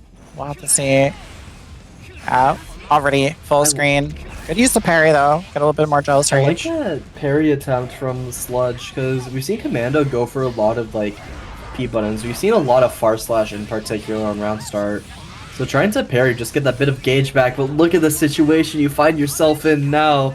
No gauge, no health, no burst. This is looking so unfortunate. And you're just gonna get zoned out. Commando Gaming now on set point. Yeah, Abba really having a gap in this matchup. Trying to find a way in. Being full screen is just it's so tough. You can't do anything in normal mode. Like, we're trying to jump over these, but Commando's ready to call them out. Abba's jump is not fast enough to get away from Renson 8. So, like, Sludge needs to find opportunities now, or else, like, they're just gonna get stuffed full screen. Like, we see it again here. No time to uninstall, and you find yourself in a similar situation, but you do get the counter hit. You're in a bit of guard crush pressure. I like that. This is an opportunity to get something done here. Yeah, that's really smart. Nice. Very smart again. Uninstall, get more jealous rage for this wall break. You have all this gauge to work with now. You just gotta find your way in one more time. But the instant air backdash JS is getting so much mileage, and suddenly the command grab lands, and there's enough meter on the table. Yeah, that's gonna do it for Commando. Gonna go ahead and take it over. That's my teammates. Really good attempt from Sludge though. Like, Faust can't really jump in this matchup. Goldlewis 2P is super good. Look at that IB into immediate back throw though. Turn out Trone. Thought you kind of work me in. PRC to keep your turn, and the fuzzy overhead. Really impressive stuff already. Tries to mash, but the 2K2D is gonna put you in the coffin. Wait, I made this joke already. Round start 2P. Not really stuffing it quite yet, but we get the weight thrown out. Now you're just kind of... Dizzy is kind of just chasing Lutanic right now, looking for an opportunity to start their turn. Yeah, gonna throw out the drone again. Just gives you a way in. Lutanic not able to hold it, unfortunately. Gonna be in the corner now, eating a bunch of behemoths. I think what I'm noticing a lot of already is Lutanic is really trying to jump out of Goldlewis offense, but Dizzy is just catching so many of these with these lows. So he's yeah, a little bit of an unfortunate burst there. Got you out of gears, but... Are we going to see YRC? No, we're not, but it's looking very scary. Oh yeah, you can YRC on Guard Crush now, but White Wall Assault is all that it takes. Yeah, game number 1, gonna go to Dizzy, doing a really good job here in the matchup.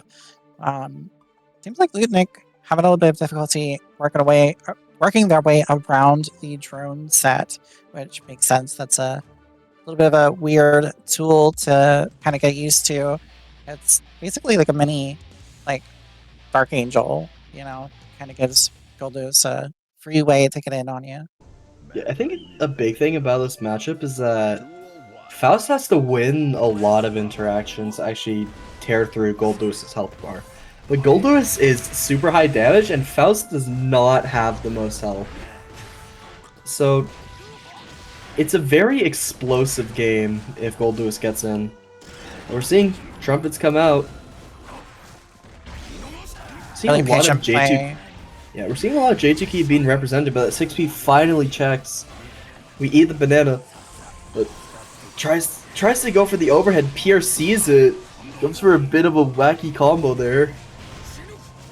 Seeing Faust doing a lot of jumping, but just not getting much out of it. And TK Behemoth Typhoon counter hitting you, keeping the corner, but the Groudon back throw once again finds its mark.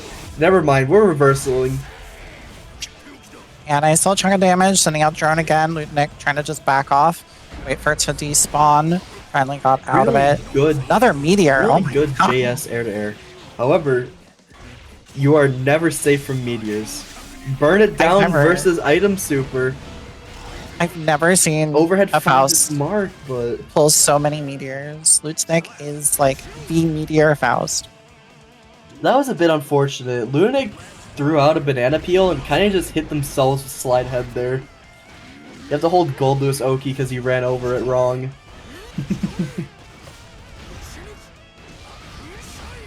Goes for the overhead, doesn't get blocked. That reset isn't enough to kill, but it hurts so much. Look at this resource lead. Dizzy needs one more touch. Anything will do. But we're just zoning right now. And the Skyfish checking the item toss. Dizzy up 2-0. Yeah, gun Checking does opponent's connection beat there. item. So Connection has been lost. Oh. Lutanic has left the room. probably just a Strive Earth moment. Oh, we'll see. They'll get back in the room momentarily. I'm going to check the Discord just in case, but I think it's Shriver.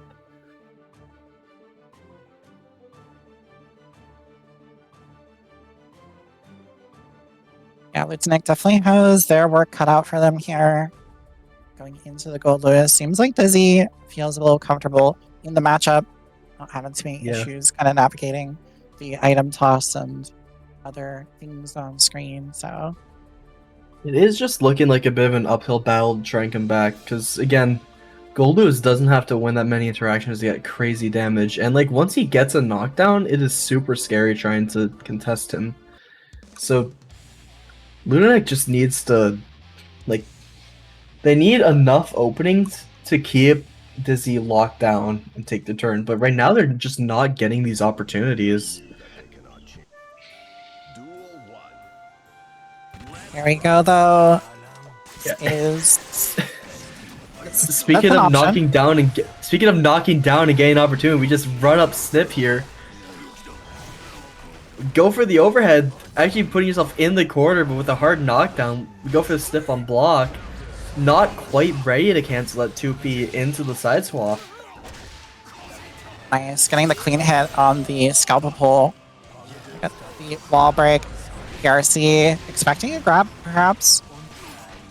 There it is. And the low taper fade is enough to send Goldlewis to the next round. Nice check on the white level salt to start. Kazupi is such a good round start button. I think it's only like 6 or 7 frames, so it can stuff a lot of these options that other characters would have trouble checking. It's pretty low reward, but even just like there, making Goldlewis spend 50 bursts on nothing is very scary. Our loops Tries to go for another one. We tried to play Street Fighter 6 for a second, but this is Guilty Gear. Look at that damage for throwing wrong. 70% gone. Oh no, what is going on? Cheer coming up. So this is set point for Dizzy. Lutanic fighting to stay alive. We block Air Mix. I don't remember if Air Mix is punchable on block, but this definitely should be. 2K2D, hard knockdown. Are we gonna try and side swap? No, we just kind of run in meaty and force the burst out of Lutanic. Scarecrow getting blown up. Unfortunate. Yeah, we tried to Scarecrow. It looks like we did forward Scarecrow and just got blown up by the drone. We downed the system. Faust is throwing something out, and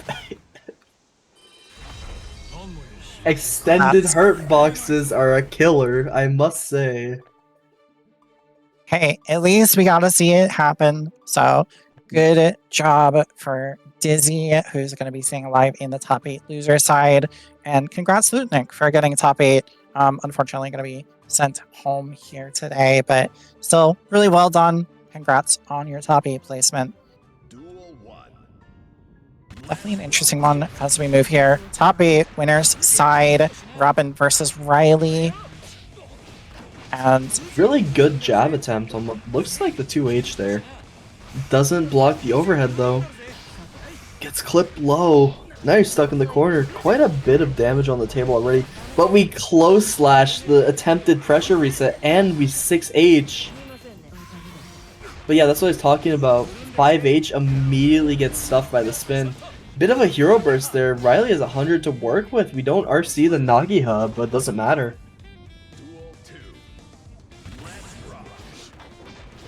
Dash to us on round start, trying to catch walk back. Gonna get the throw. Now we're playing Street Fighter. This is where Giovanna shines. When you're in the corner, it's a bit scary, but we just press far slash on minus attack, and suddenly it's a bit scary. But we do anti-air with that 5p.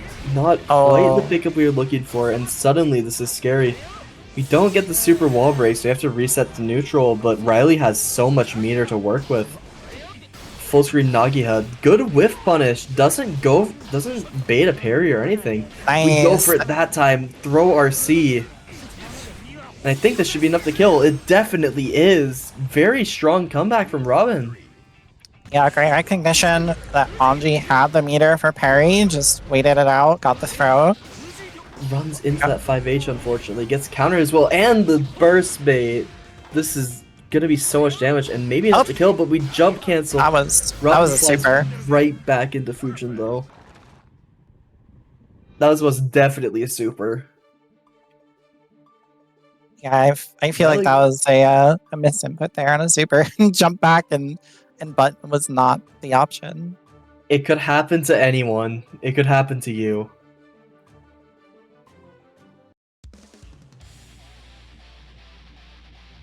I think Robin's doing a good job in this matchup. It's, like I said, just a weird one to kind of navigate. We saw the parry attempt, but Robin did a good job playing around it, so we'll have to see if they can kind of get out of this pressure. There you go. You gotta press on those enders. But not quite though. One thing I do want to see from Robin is a little bit less of those like super heavy committal options. Just go for stuff like, you know, your jabs, your kick buttons. Space out like far slash 2 has to make sure Anji really has to work his way in if he wants to get in. Nice. Counter hit 2D though. Nagiha finds its mark. We try and mash again. I imagine we were trying to hit something like super, but this is not going to be enough. You have one more life, but the 2K2D Fujin is going to find its mark.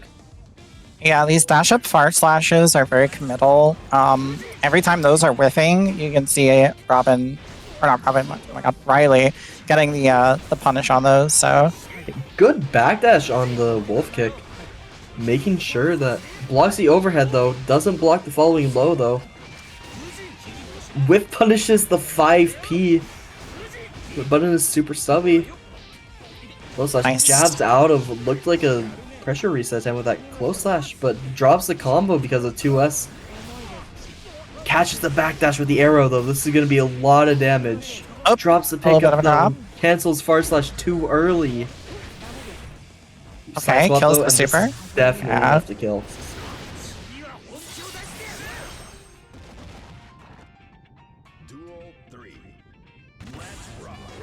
First is about catches. We actually catch a backdash, but we try and cross up, and now you're thrown into the corner. Backdash is. We actually get out of the corner with that Chave, making sure that you don't get corner bursted. Good 6p. Tries to catch the backdash with the 2D. Nice Good block on the overhead. Good mash. Good hit confirm as well. This is going to be a lot of damage, not quite enough to kill, but we reset, and suddenly this is a one-touch situation. No RC on the throw. Yeah, a little bit unfortunate, not recognizing go for the grab. There. But jabbing it out, gonna work out here for Robin. Able to pick up a game. Tying it up, 1-1. It looks like Riley went for backdash there because the first jab whiffed and the second caught hit anyway. But yeah, that's what I like to see from Robin. The adaptations to play a bit more of that spacing and whiff punish game that Geo is so good at. and just making sure that Robin has to be scared to approach, scared to commit, like a bit more safe neutral. But it's working out super well. Yeah. I say that we go with the dash 2S doesn't quite hit its mark. Go for that pressure reset again into the throw, stuck in the corner. 2H plus 6, you can't press on that.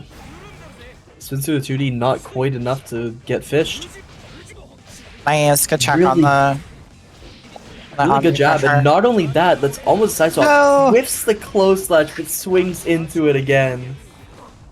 Yeah, parry's pretty active even after it's already out there, so Yeah. catch on the second button, unfortunately.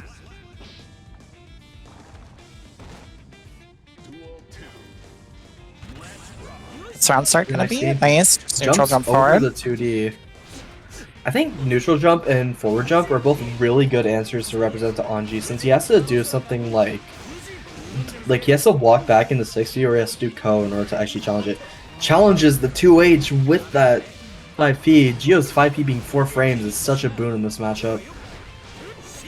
Because it's just that much better at checking certain options. It's a bit subby, but still such a good option, but it doesn't look like it matters. It's caught out by the counter hit.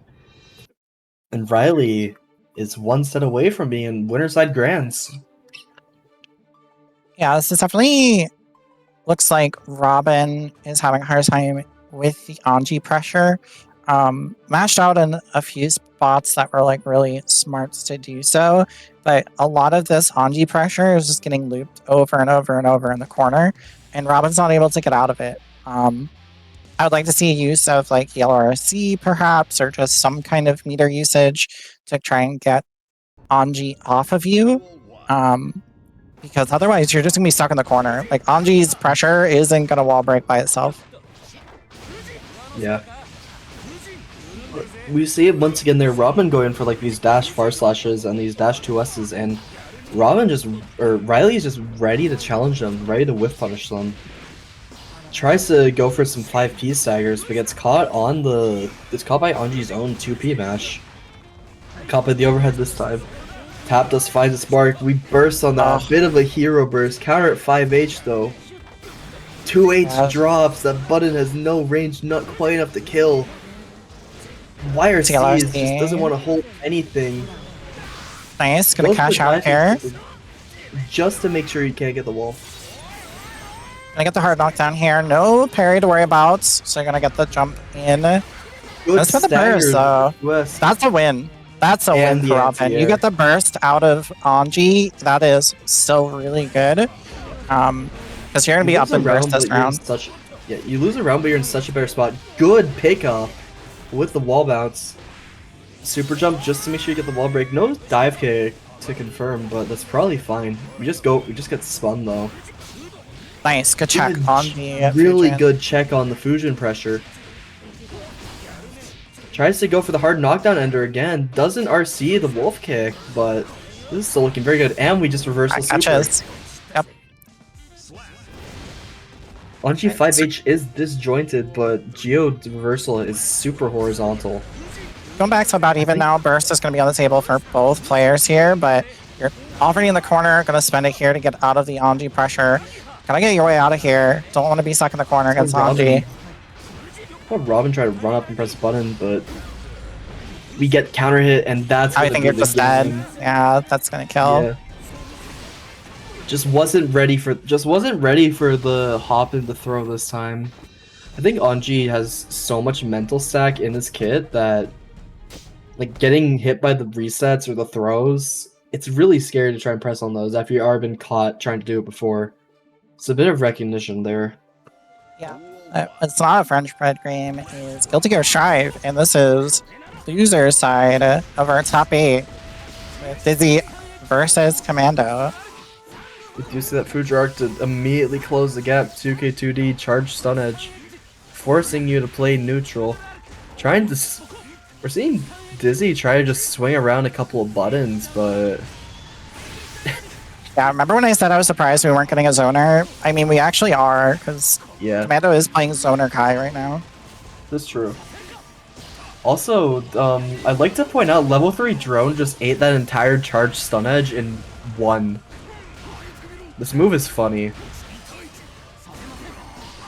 Getting the burst the here, burst, though. Stun Dipper RC finds its mark, though. No Not the full cancel off the conversion. 2H, just kind of resetting a bit. Making sure Dizzy is stuck in the corner with that fireball pressure, but we do see a mash come out. Oh, you're and dead. the counter hit Behemoth. You are extremely dead. There we go. Gonna catch the jump back round start with Behemoth. DP. Run up throw. Nice jumping. Good blocks, though. Yeah, I see that string a lot from Commando. The JS, JD, air dash, JS. Really good answer off the 2P, but not ready to pick up with the side swap. Just a bit late on the 248, I think that one was. Charge Stunnage to break the wall. Actually finds it. Drop throw. Kai Classic. Alright, we're playing real footsies. Tries to bait a burst, but to no avail. We do bait this, though. Stun Dipper doesn't pick up, though. Yeah, no punish, unfortunately. punish. Spinning the PRC in the corner. You're still Check stuck in for the the jump corner. in. Dizzy is not ready for the 248 confirms quite yet. Commando just wins it with the fireballs. Yeah, we are seeing Zoner Kai in his full glory. Throwing all the lightning balls. I just watched Goldlewis 6P go completely through Kai 6H. I think I've seen enough. Nerf this character. We do get that overhead though, hard knockdown. But now he's stuck in the corner, catches the backdash with the 2K. That works. But we just down with the system because that 2D doesn't hard knockdown. Speaking of wake up super, ride the lightning through the wall. Safe jab, Just check 5K. Thunder. Yeah. 6K. Oh, Tries to no, go for you're the a little too grab, far. but whiffs. No punish though. Stun Dipper again. 6K, 2K, 2D. We're just making sure that. Oh, yeah, you can't do that. Can't do that. Not against this But character. you're still alive, but we tried to press something on Wake Up. I imagine Commando wanted a DP. But I think at that range, DP would have clashed anyway, so you would have had to clash cancel to stay safe. Either way, Dizzy goes up a game. Yeah, it's going to be game number 1 here for Dizzy. Doing a really good job so far throughout this entire loser side of the bracket. To see if Commando can make something happen here. Zoner Kai not quite working out as well as they'd hope.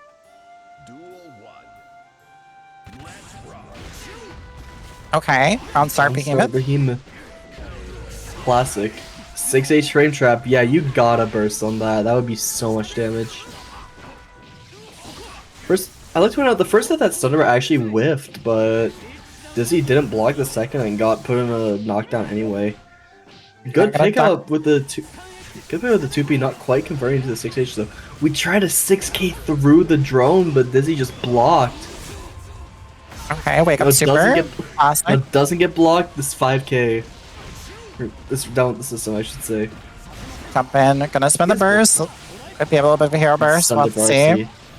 Truly the Kai classic. Is this enough to kill? Not quite. One more dragon.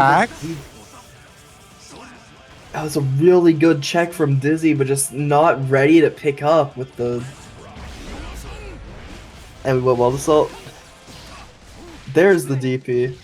I imagine Commando's trying to go for these a lot, but just kind of messing up the input. It is a bit tricky. Like when you first start, or it's not when you first start, but when you're playing fighting games, like trying to get that Z input down, especially on like such a whim to buffer it on Wake Up, it's pretty tough. Oh, nice back throw though. Gonna get the corner. Nice block on the DP as well. What else? Drone's gonna what pick else is up. tough is that DP bait. That drone pickup actually probably messed up Dizzy's confirm a bit. They probably weren't expecting it to still be on the screen. Tries to whiff punish down the system, but gets blocked. Really nice XP. Wake up DP though for the reversal. Good deflect shield. Stun Dipper gonna get RC'd. Jumping over. Dizzy got the Behemoth. Behemoth ends checked. Doesn't block the punch though. Backdashing a Behemoth this time. Set up some fireball in neutral. Scum Dipper, my beloved. Yeah, we're just kind of throwing out air buttons right now. Kai's JH, like, is really hard to check in neutral if you're not preempting for it. Tries to throw a drone this time, gets clipped right in the recovery though. Gets side swapped by the low though. This is gonna hurt. Doesn't burst. Counter hit though. No super. Gonna save it. No super. Saving it. Wall assault gets thrown. Are we gonna see a reversal from? Nice back throw. No, we're just gonna see back throw incident. Okay, laser on the board. Has been applied. Block the. You gotta hold all this. Fireball's out of there just to make sure that you don't get any ground, and we're going back to that fireball zoning game. Dizzy has to find a way in here because of the slight health lead that Commando has. Skyfish, yup. I was waiting for it. I was waiting for it. One minigun is all it takes. Yeah, it's gonna put Dizzy up now 2-0 over Commando.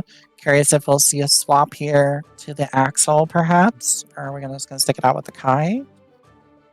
Seeing a lot of these good DP points, but I think the main thing right now is that Commando isn't getting like crazy value off of their big hits, and when Goldlewis has such a huge amount of HP to chew through, like it can be very difficult to actually burn out. There is the Axel switch I was predicting, yeah. I mean, it makes sense. Goldlewis, like I said, slow character, a little bit easier to zone him out, potentially. And yeah, it's working out so far. We're off to a good start here for Commando. This is probably a super explosive match. Like, White Wall Assault, I think that wasn't a punish on the air snail. Commando just stopped blocking it, but we just side swap with the command grab. That was bold to throw out there. I imagine Axel Snail is pretty risk-free in this matchup because if you're at such a far spacing, Goldlewis doesn't have a way to punish you. What was that screen effect? Unfortunate. He used Burn It Down in the middle of the explosion smoke, so it looked really funny. Yeah, unfortunately, this is quite enough. About what I was expecting for this matchup. It's really hard for Goldlewis to kind of get in and make this distance against Axel. Dizzy's trying to jump over, probably get in with like that low jump arc with that JD, but Commando just saying no, I will check your jumps, you have to play neutral. Really good use, nice backdash there. And the ground bounce, ground bounce from the 486 as well. That's a lot of damage just from a couple hits. We IAD in, ducking under the 5Ps, but not really getting anything out. Just a bit scared to run in. Skyfish though. Got some damage, but look at that burst meter building from all the hits of Skyfish. You'll see to get off. This catches. That is not a disjointed button. Oh, you die. Oh, you just die for that. Okay. That's crazy. That's actually crazy. I feel like I see this a lot. YRC at the super. I feel like with the YRC pushback changes, you wouldn't see it as much, but they're just willing to represent it if they have the 100 to RC. Oh, this round's looking all Dizzy, able to get in, and look at the damage done. You don't want to pull Goldlewis towards you, Commando. That's scary. Super's out. Yep, you're dead. Yes. And with that, Dizzy staying alive, moving on in the beginner. Loser side. With a clean 3-0, even in a tough matchup like Axel. Like even if you check Burn It Down, it's still active. Like it's a super projectile, so it doesn't even go away on hit, and I don't think Commando was ready for that, so they were just running in and kind of just died for it. The risk reward is super heavily in Goldlewis' favor. Yeah, but here we go. It says losers finals top 8. Dizzyangelboy versus Robin. And Robin's off to a good start so far. Yeah, really good 2S to catch the backdash, forcing the bursts out of Dizzy already. Tries to press there. But we reversal super. We do not care about this pressure. We are spending 50 to get out. Oh, 6 Ps to drill that time though. Down hard knockdown. Counter hit Behemoth. You gotta burst on that if you want to keep your life. Oh, but doesn't matter. We're just 6Ping again. That was scary. Almost dropped there from Dizzy, but good job picking it up anyway.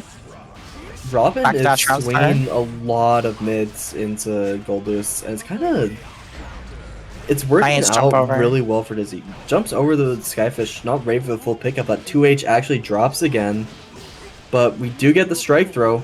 We do get the strike throw again. We're gonna go for a third? No, we're just gonna frame trap. Keep you in the corner. Really good press on that 5H. Giovanna is -5 after that wolf kick, but like even still, it's not bad. It's not bad to press there if you know your opponent is scared to try and like check you, or they have to run up and check you, because disjointed at the tip. So that's a really good RPS option from Robin. Bring it to a dual 3. Speaking of 5H, that counter hit, you have to burst that. That would have been 50% and positive bonus. Tries to go for the dash 2K to pick up, but doesn't quite do so. Catches the backdash with the far slash though. You're going through the wall there. Yeah, gonna cash out, get the hard knockdown positive bonus. Gets to run an okay situation here with the safe jump. Good backdash though from Dizzy. Gonna get past the grab attempt. Unfortunate throw attempt. But speaking of unfortunate throw attempts, Dizzy tried to grab but just doesn't get it. Oh, there's a backdash attempt there. Staggering the 5Ks, making sure that you want to backdash the potential throw, but Robin is just ready with the second 5K.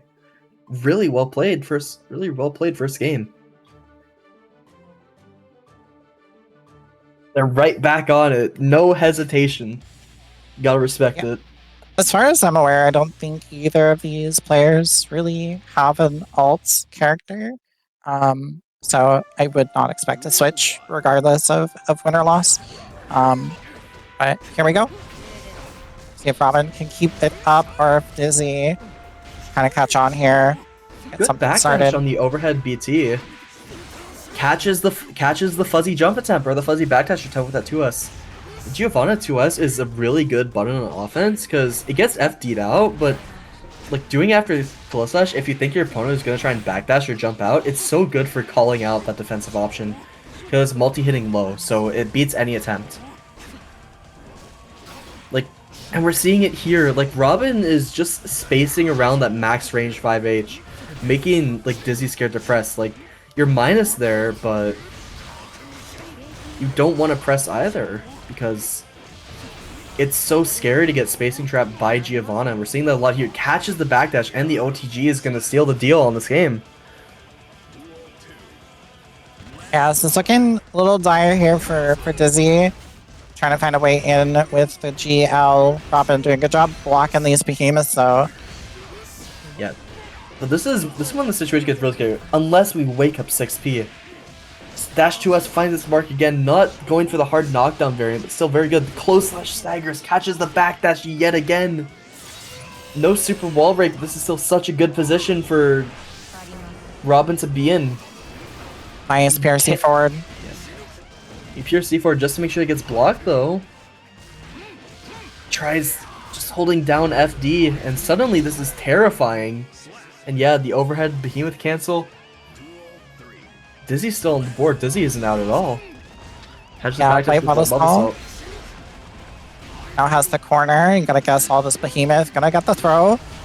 The corner, another behemoth low.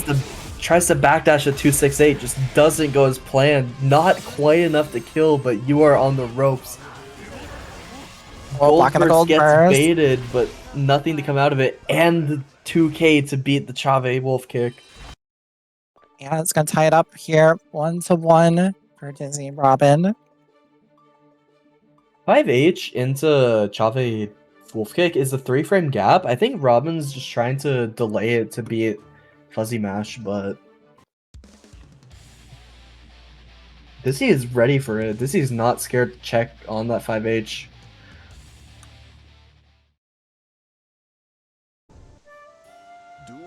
Here we go, game number 3. 6P round start. Works out, gonna get the burst out of Robin.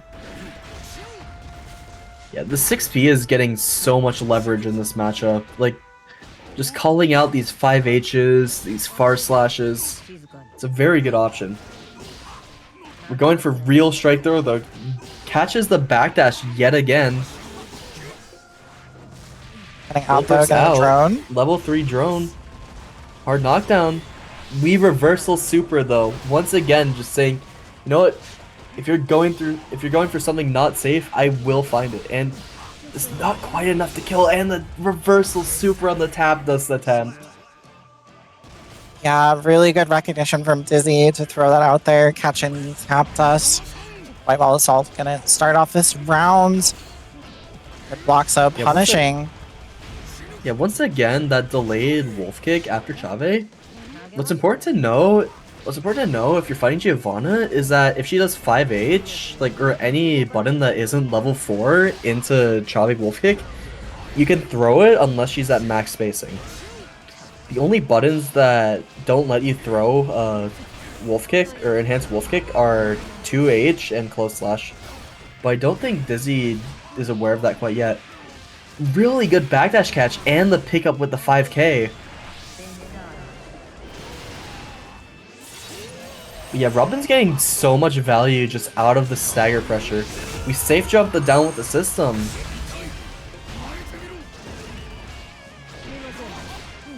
Now the central game. Drop throw. Stop to kill. Row RC to take it home. Bit of a burst advantage for Dizzy, but Robin's still building it up. And once again, that 5k check. 5p checks the Skyfish attempt. You're getting thrown in the corner. Now you have to respect level 3 drone though. But now Goldlewis has no resource, but we do get thrown. A bit scary here. Robin has to do something to get out of this pressure. That's not what you like to see though. Get countered by the behemoth. This is something terrifying. And you catch the backdash with the 268 yet again. Yeah, it's gonna put Dizzy up now 2-1. Potential to win it all here this next game. If Robin can stop the absolute train that is Goldlewis. Yeah. I think that backdash attempts haven't been bad, but 268 is, I think, one of the most active Behemoth Typhoons. So trying to backdash that will most likely just get you killed. Actually, really good whiff punish on the 6p. Robin's been noticing that Dizzy likes to do that on round start a ton. And once again, calling out the backdash with the 2S, Dizzy trying to read another throw attempt, but to no avail. Counter hit JH though. Dive kick super. And it's actually side swapping, unfortunately, because I imagine Robin wanted the what's it called? The super wall break off of that, but now you're kind of stuck against Goldlewis with 100 meter. This might be enough to kill. No, not quite. You're not close up to it. Unless Skyfish, maybe, almost. Good counter hit. No! And that was crazy. That's really unfortunate for Dizzy, expecting to get the kill there with Skyfish. That would have been such a crazy comeback, but we just fumbled on the last bit. 6p. Robin keeps going for drill, and Dizzy keeps calling it out very effectively. Really good fuzzy though. Hero burst from Robin. Tries to throw, you're a bit too far away. Counter at 5H. Drops the pickup with the dash far slash that time, and the 2k to call out the turnstile. Set point out here for Dizzy. Set point versus survival point.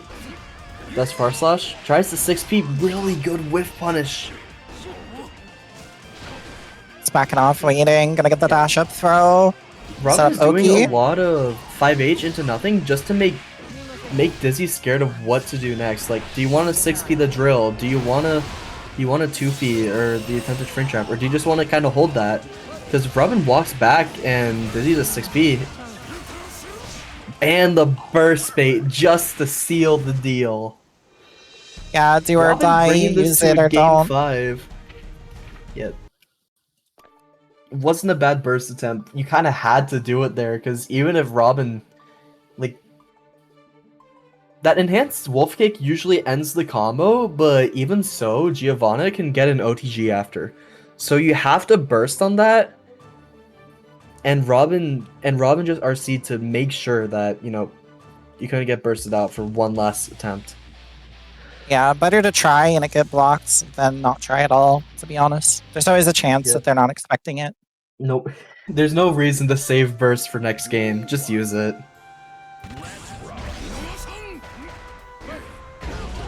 Okay. 5P checking on the way. Wall assault. Counter hit yet again. You're in the corner. Calls out the backdash with the throw yet again. And calls out the fuzzy option with the 2S. This is a very strong start from Robin. Burst on the side of Dizzy, but you have so much resources. FDing out, but you just resetting to neutral, and Robin is like so ready with these fast options. Skyfish does find its mark. Robin just not wanting to give a turn at all. Both bursts are on the table. Off the table, I should say. And the whiff punish. And the super. Is this going to be enough? With RC, it definitely should be. Yeah, 100%. Set point for Robin now. Yeah, how the turns table now. Set point for Robin. Slight burst advantage, but that hard knockdown and the counter hit, a bit scary. We try to dash forward slash, but just go over it with the jumping dust. And suddenly, this is anyone's game. This is over. Yeah. This is now final game, final round. Loser finals. Counter hit 5H once again. You have no burst to prevent this. You're going through the wall. Super wall break as well. This is going to be so much damage. Good bit of burst built back, but Robin has positive bonus. The flex shield has been spent. Okay, Dizzy's got something started here. Jump in. Gonna get the burst out of Robin. In the corner though, nice 6P. Gonna get forward. Back to neutral. Where's backdashing? Trying to keep the space, but the back throw incident. This could be devastating. Gets checked by the 2K. Any hit here could kill for Dizzy, but Robin also gonna just go ahead and cash out. Not going to be enough, but we are one touch situation here. RC. Oh no, the counter doesn't quite kill. To confirm. The flex shield. Skyfish is gonna let it rock. FDing, you have to FD that. And the throw. back throw incident OTG. into the OTG. Dizzy. That is insane way to end the round. Dizzyangelboy takes it 3-2 over Robin. Oh my god, what a close set. Like, literal last interaction of the last game of the last round. Incredibly well done. I'm both sad that Robin lost and extremely impressed with the comeback that Dizzy made. Here we go. Grand finals. Here we are. Dizzyangelboy coming in on the loser side. Riley. Winner side, Anji. And off to an amazing start here. Getting the wall break already.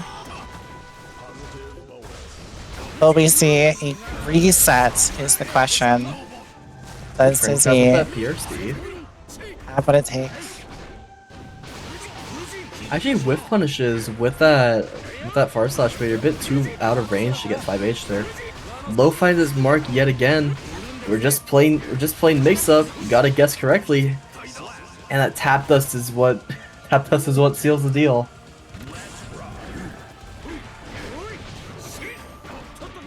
Here we go, dastardly Anji pressure here. Overhead. Up throw. Guess this time, nope. A little bit too late on the jump out, unfortunately. Nice check. Dizzy had a chance to get out. One thing I've seen Riley do a lot of is feint Fujin into the overhead. Like, we see it there again. I think one thing to know is that if Anji ever does what's it called, Fujin feint. However, really good fast RC into the kill, just making sure Dizzy cannot burst. What I was gonna say is that if Anji tries to do like either charge Fujin or Fujin feint into an option, you can slightly delay your throw timing to make sure that you back throw the Fujin. Like, you either block the Fujin or you back throw any delayed option. I probably should be giving counterplay while the set's going, but I doubt Dizzy is watching stream right now. I mean, it's a beginner, right? Like, yeah, it's having information and telling people is better than them just not knowing. This is true. I mean, I only learned about this because I got farmed by an Anji main at my local, and then I was told about this. So I think it's that was good. really good 2P just to get out of that. Backdashes the Ren, no punish. Tries to go for the stomping the ground, but nothing out of it. Whiffs the throw. You're a bit too plus there. Goes to the overhead yet again. Which Nice. is 2K 2D Kills? and Yes. the OTG. Not even the OTG, just a security cancel to make sure that you get this White Wall Assault yet again. Can you believe White Wall Assault used to be like +7 on block? I can't believe I played that patch. Oh, that's it. You're dead. With a perfect. I was yapping too much about White Wall Assault. That round was over in 7 seconds. I don't believe it. Yeah, that was a Goldlewis round if I've ever seen one. And that's one more step in the right direction here for Dizzy. It's working towards that reset potential.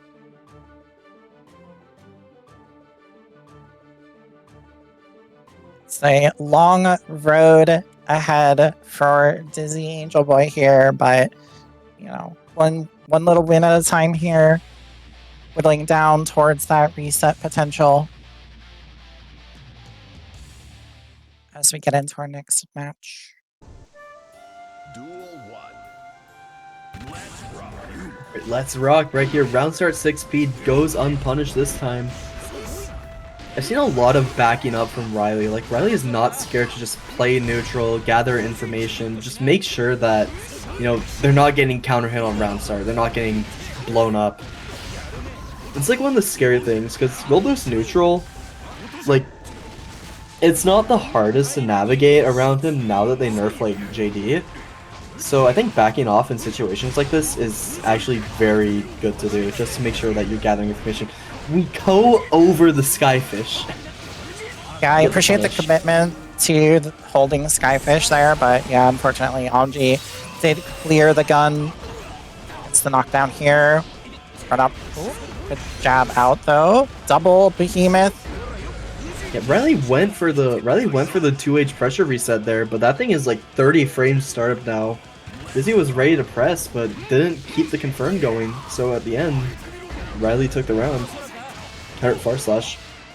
Cargo just getting the pickup. Not the full confirm, but we just hop into the throw. That's a block low. We have the super wall break here. That's such a scary mix-up to deal. This is a scary mix-up to deal with. Like when Anji has 50, you're just kind of blocking for your life, and they could also sneak in pressure resets. Like right there, they throw the needle down. Frame traps the 2K attempt. Gotta FD all of this. Don't want to take the chip damage. Gets air thrown though.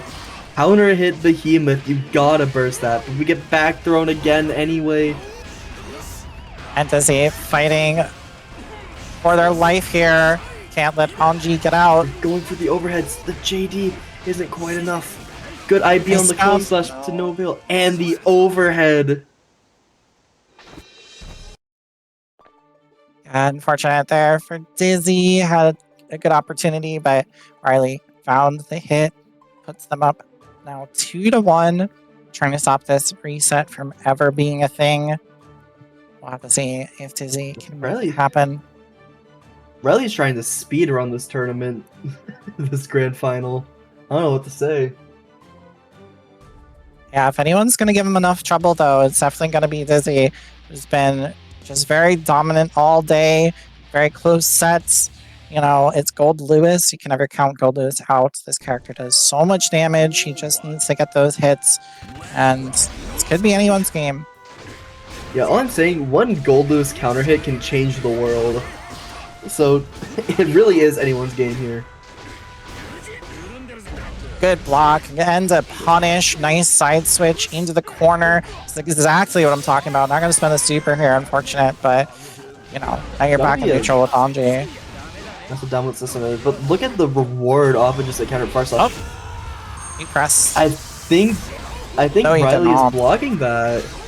I wonder if Riley could have. Yeah, I wonder if Riley could have maybe parried Holy air throw on, but we backdash the throw attempt. We backdash the close slash as well. Suddenly you're in a hard knockdown, guessing for your life here. Yeah, you have to Riley's guess. just needs one more hit and the hop into the throw, sneaking it in. Riley on tournament point now. Tournament Spin through the points. behemoth. Yeah, neutral against Anji is scary. Block that. No punish though, unfortunately. This is terrifying. 6p whiffs, 2k2d the Nagiha. Good punishes. Yes. Doesn't block the low, just bursts immediately, not wanting Dizzy to get any ground. Good 2k check. Whiff punishes the behemoth though. Hard knockdown. Catches the backdash with the 2h. No full pickup though. Right. Set to drone. Didn't get much out of it, but we got a throw here. Back throw See? incident yet again. Hard knockdown. Spend the RC. Can we kill? Yeah, Kills, this should right? Yeah. definitely kill with the Guts Crush. Skyfish just does so many hits. Alright, Dizzy staying alive, trying to get this game secured. Doesn't want Riley to take it home just yet. I think Dizzy do a lot of down backing just to make sure that they can block and punish that Nagiha. Right now, it's not really working out for them. Just kind of stuck in the corner. Oh no, Deflect unfortunately, the shield. And that's it. Deflect shield, like, that wasn't a bad deflect shield attempt, but FD pushed you too far out of range. Anji's tapped us whiffed, so you got punished for it, and that's gonna be the tournament. Yeah, with that, Riley is going to close it out. Not going to let this go to a reset. Taking it over Dizzyangelboy for that first place win. So your winner of Get Good Gambit number 18 is Riley. Congrats. Huge. That's going to do us for us here at the Gambit. Before we head out, did you have anything you want to say, Snail? Follow me on Twitter at SnailFGC. I make funny posts sometimes. All right. I don't have anything else to shill. All right, then there you go. Go follow Snail on Twitter. One more last time before we head out of here. Be sure to come watch the Get Good Gala. It's going to be November 23rd. Am I correct in that, Zero? Yes, I thought so. All right. So yeah, November 23rd, Get Good Gala. Come check that out. Should be a really fun, exciting time. I'm running a beginner bracket this Saturday at 2 p.m. EST. If you want to play in more beginner bracket stuff, come check out my server, ANC Internships.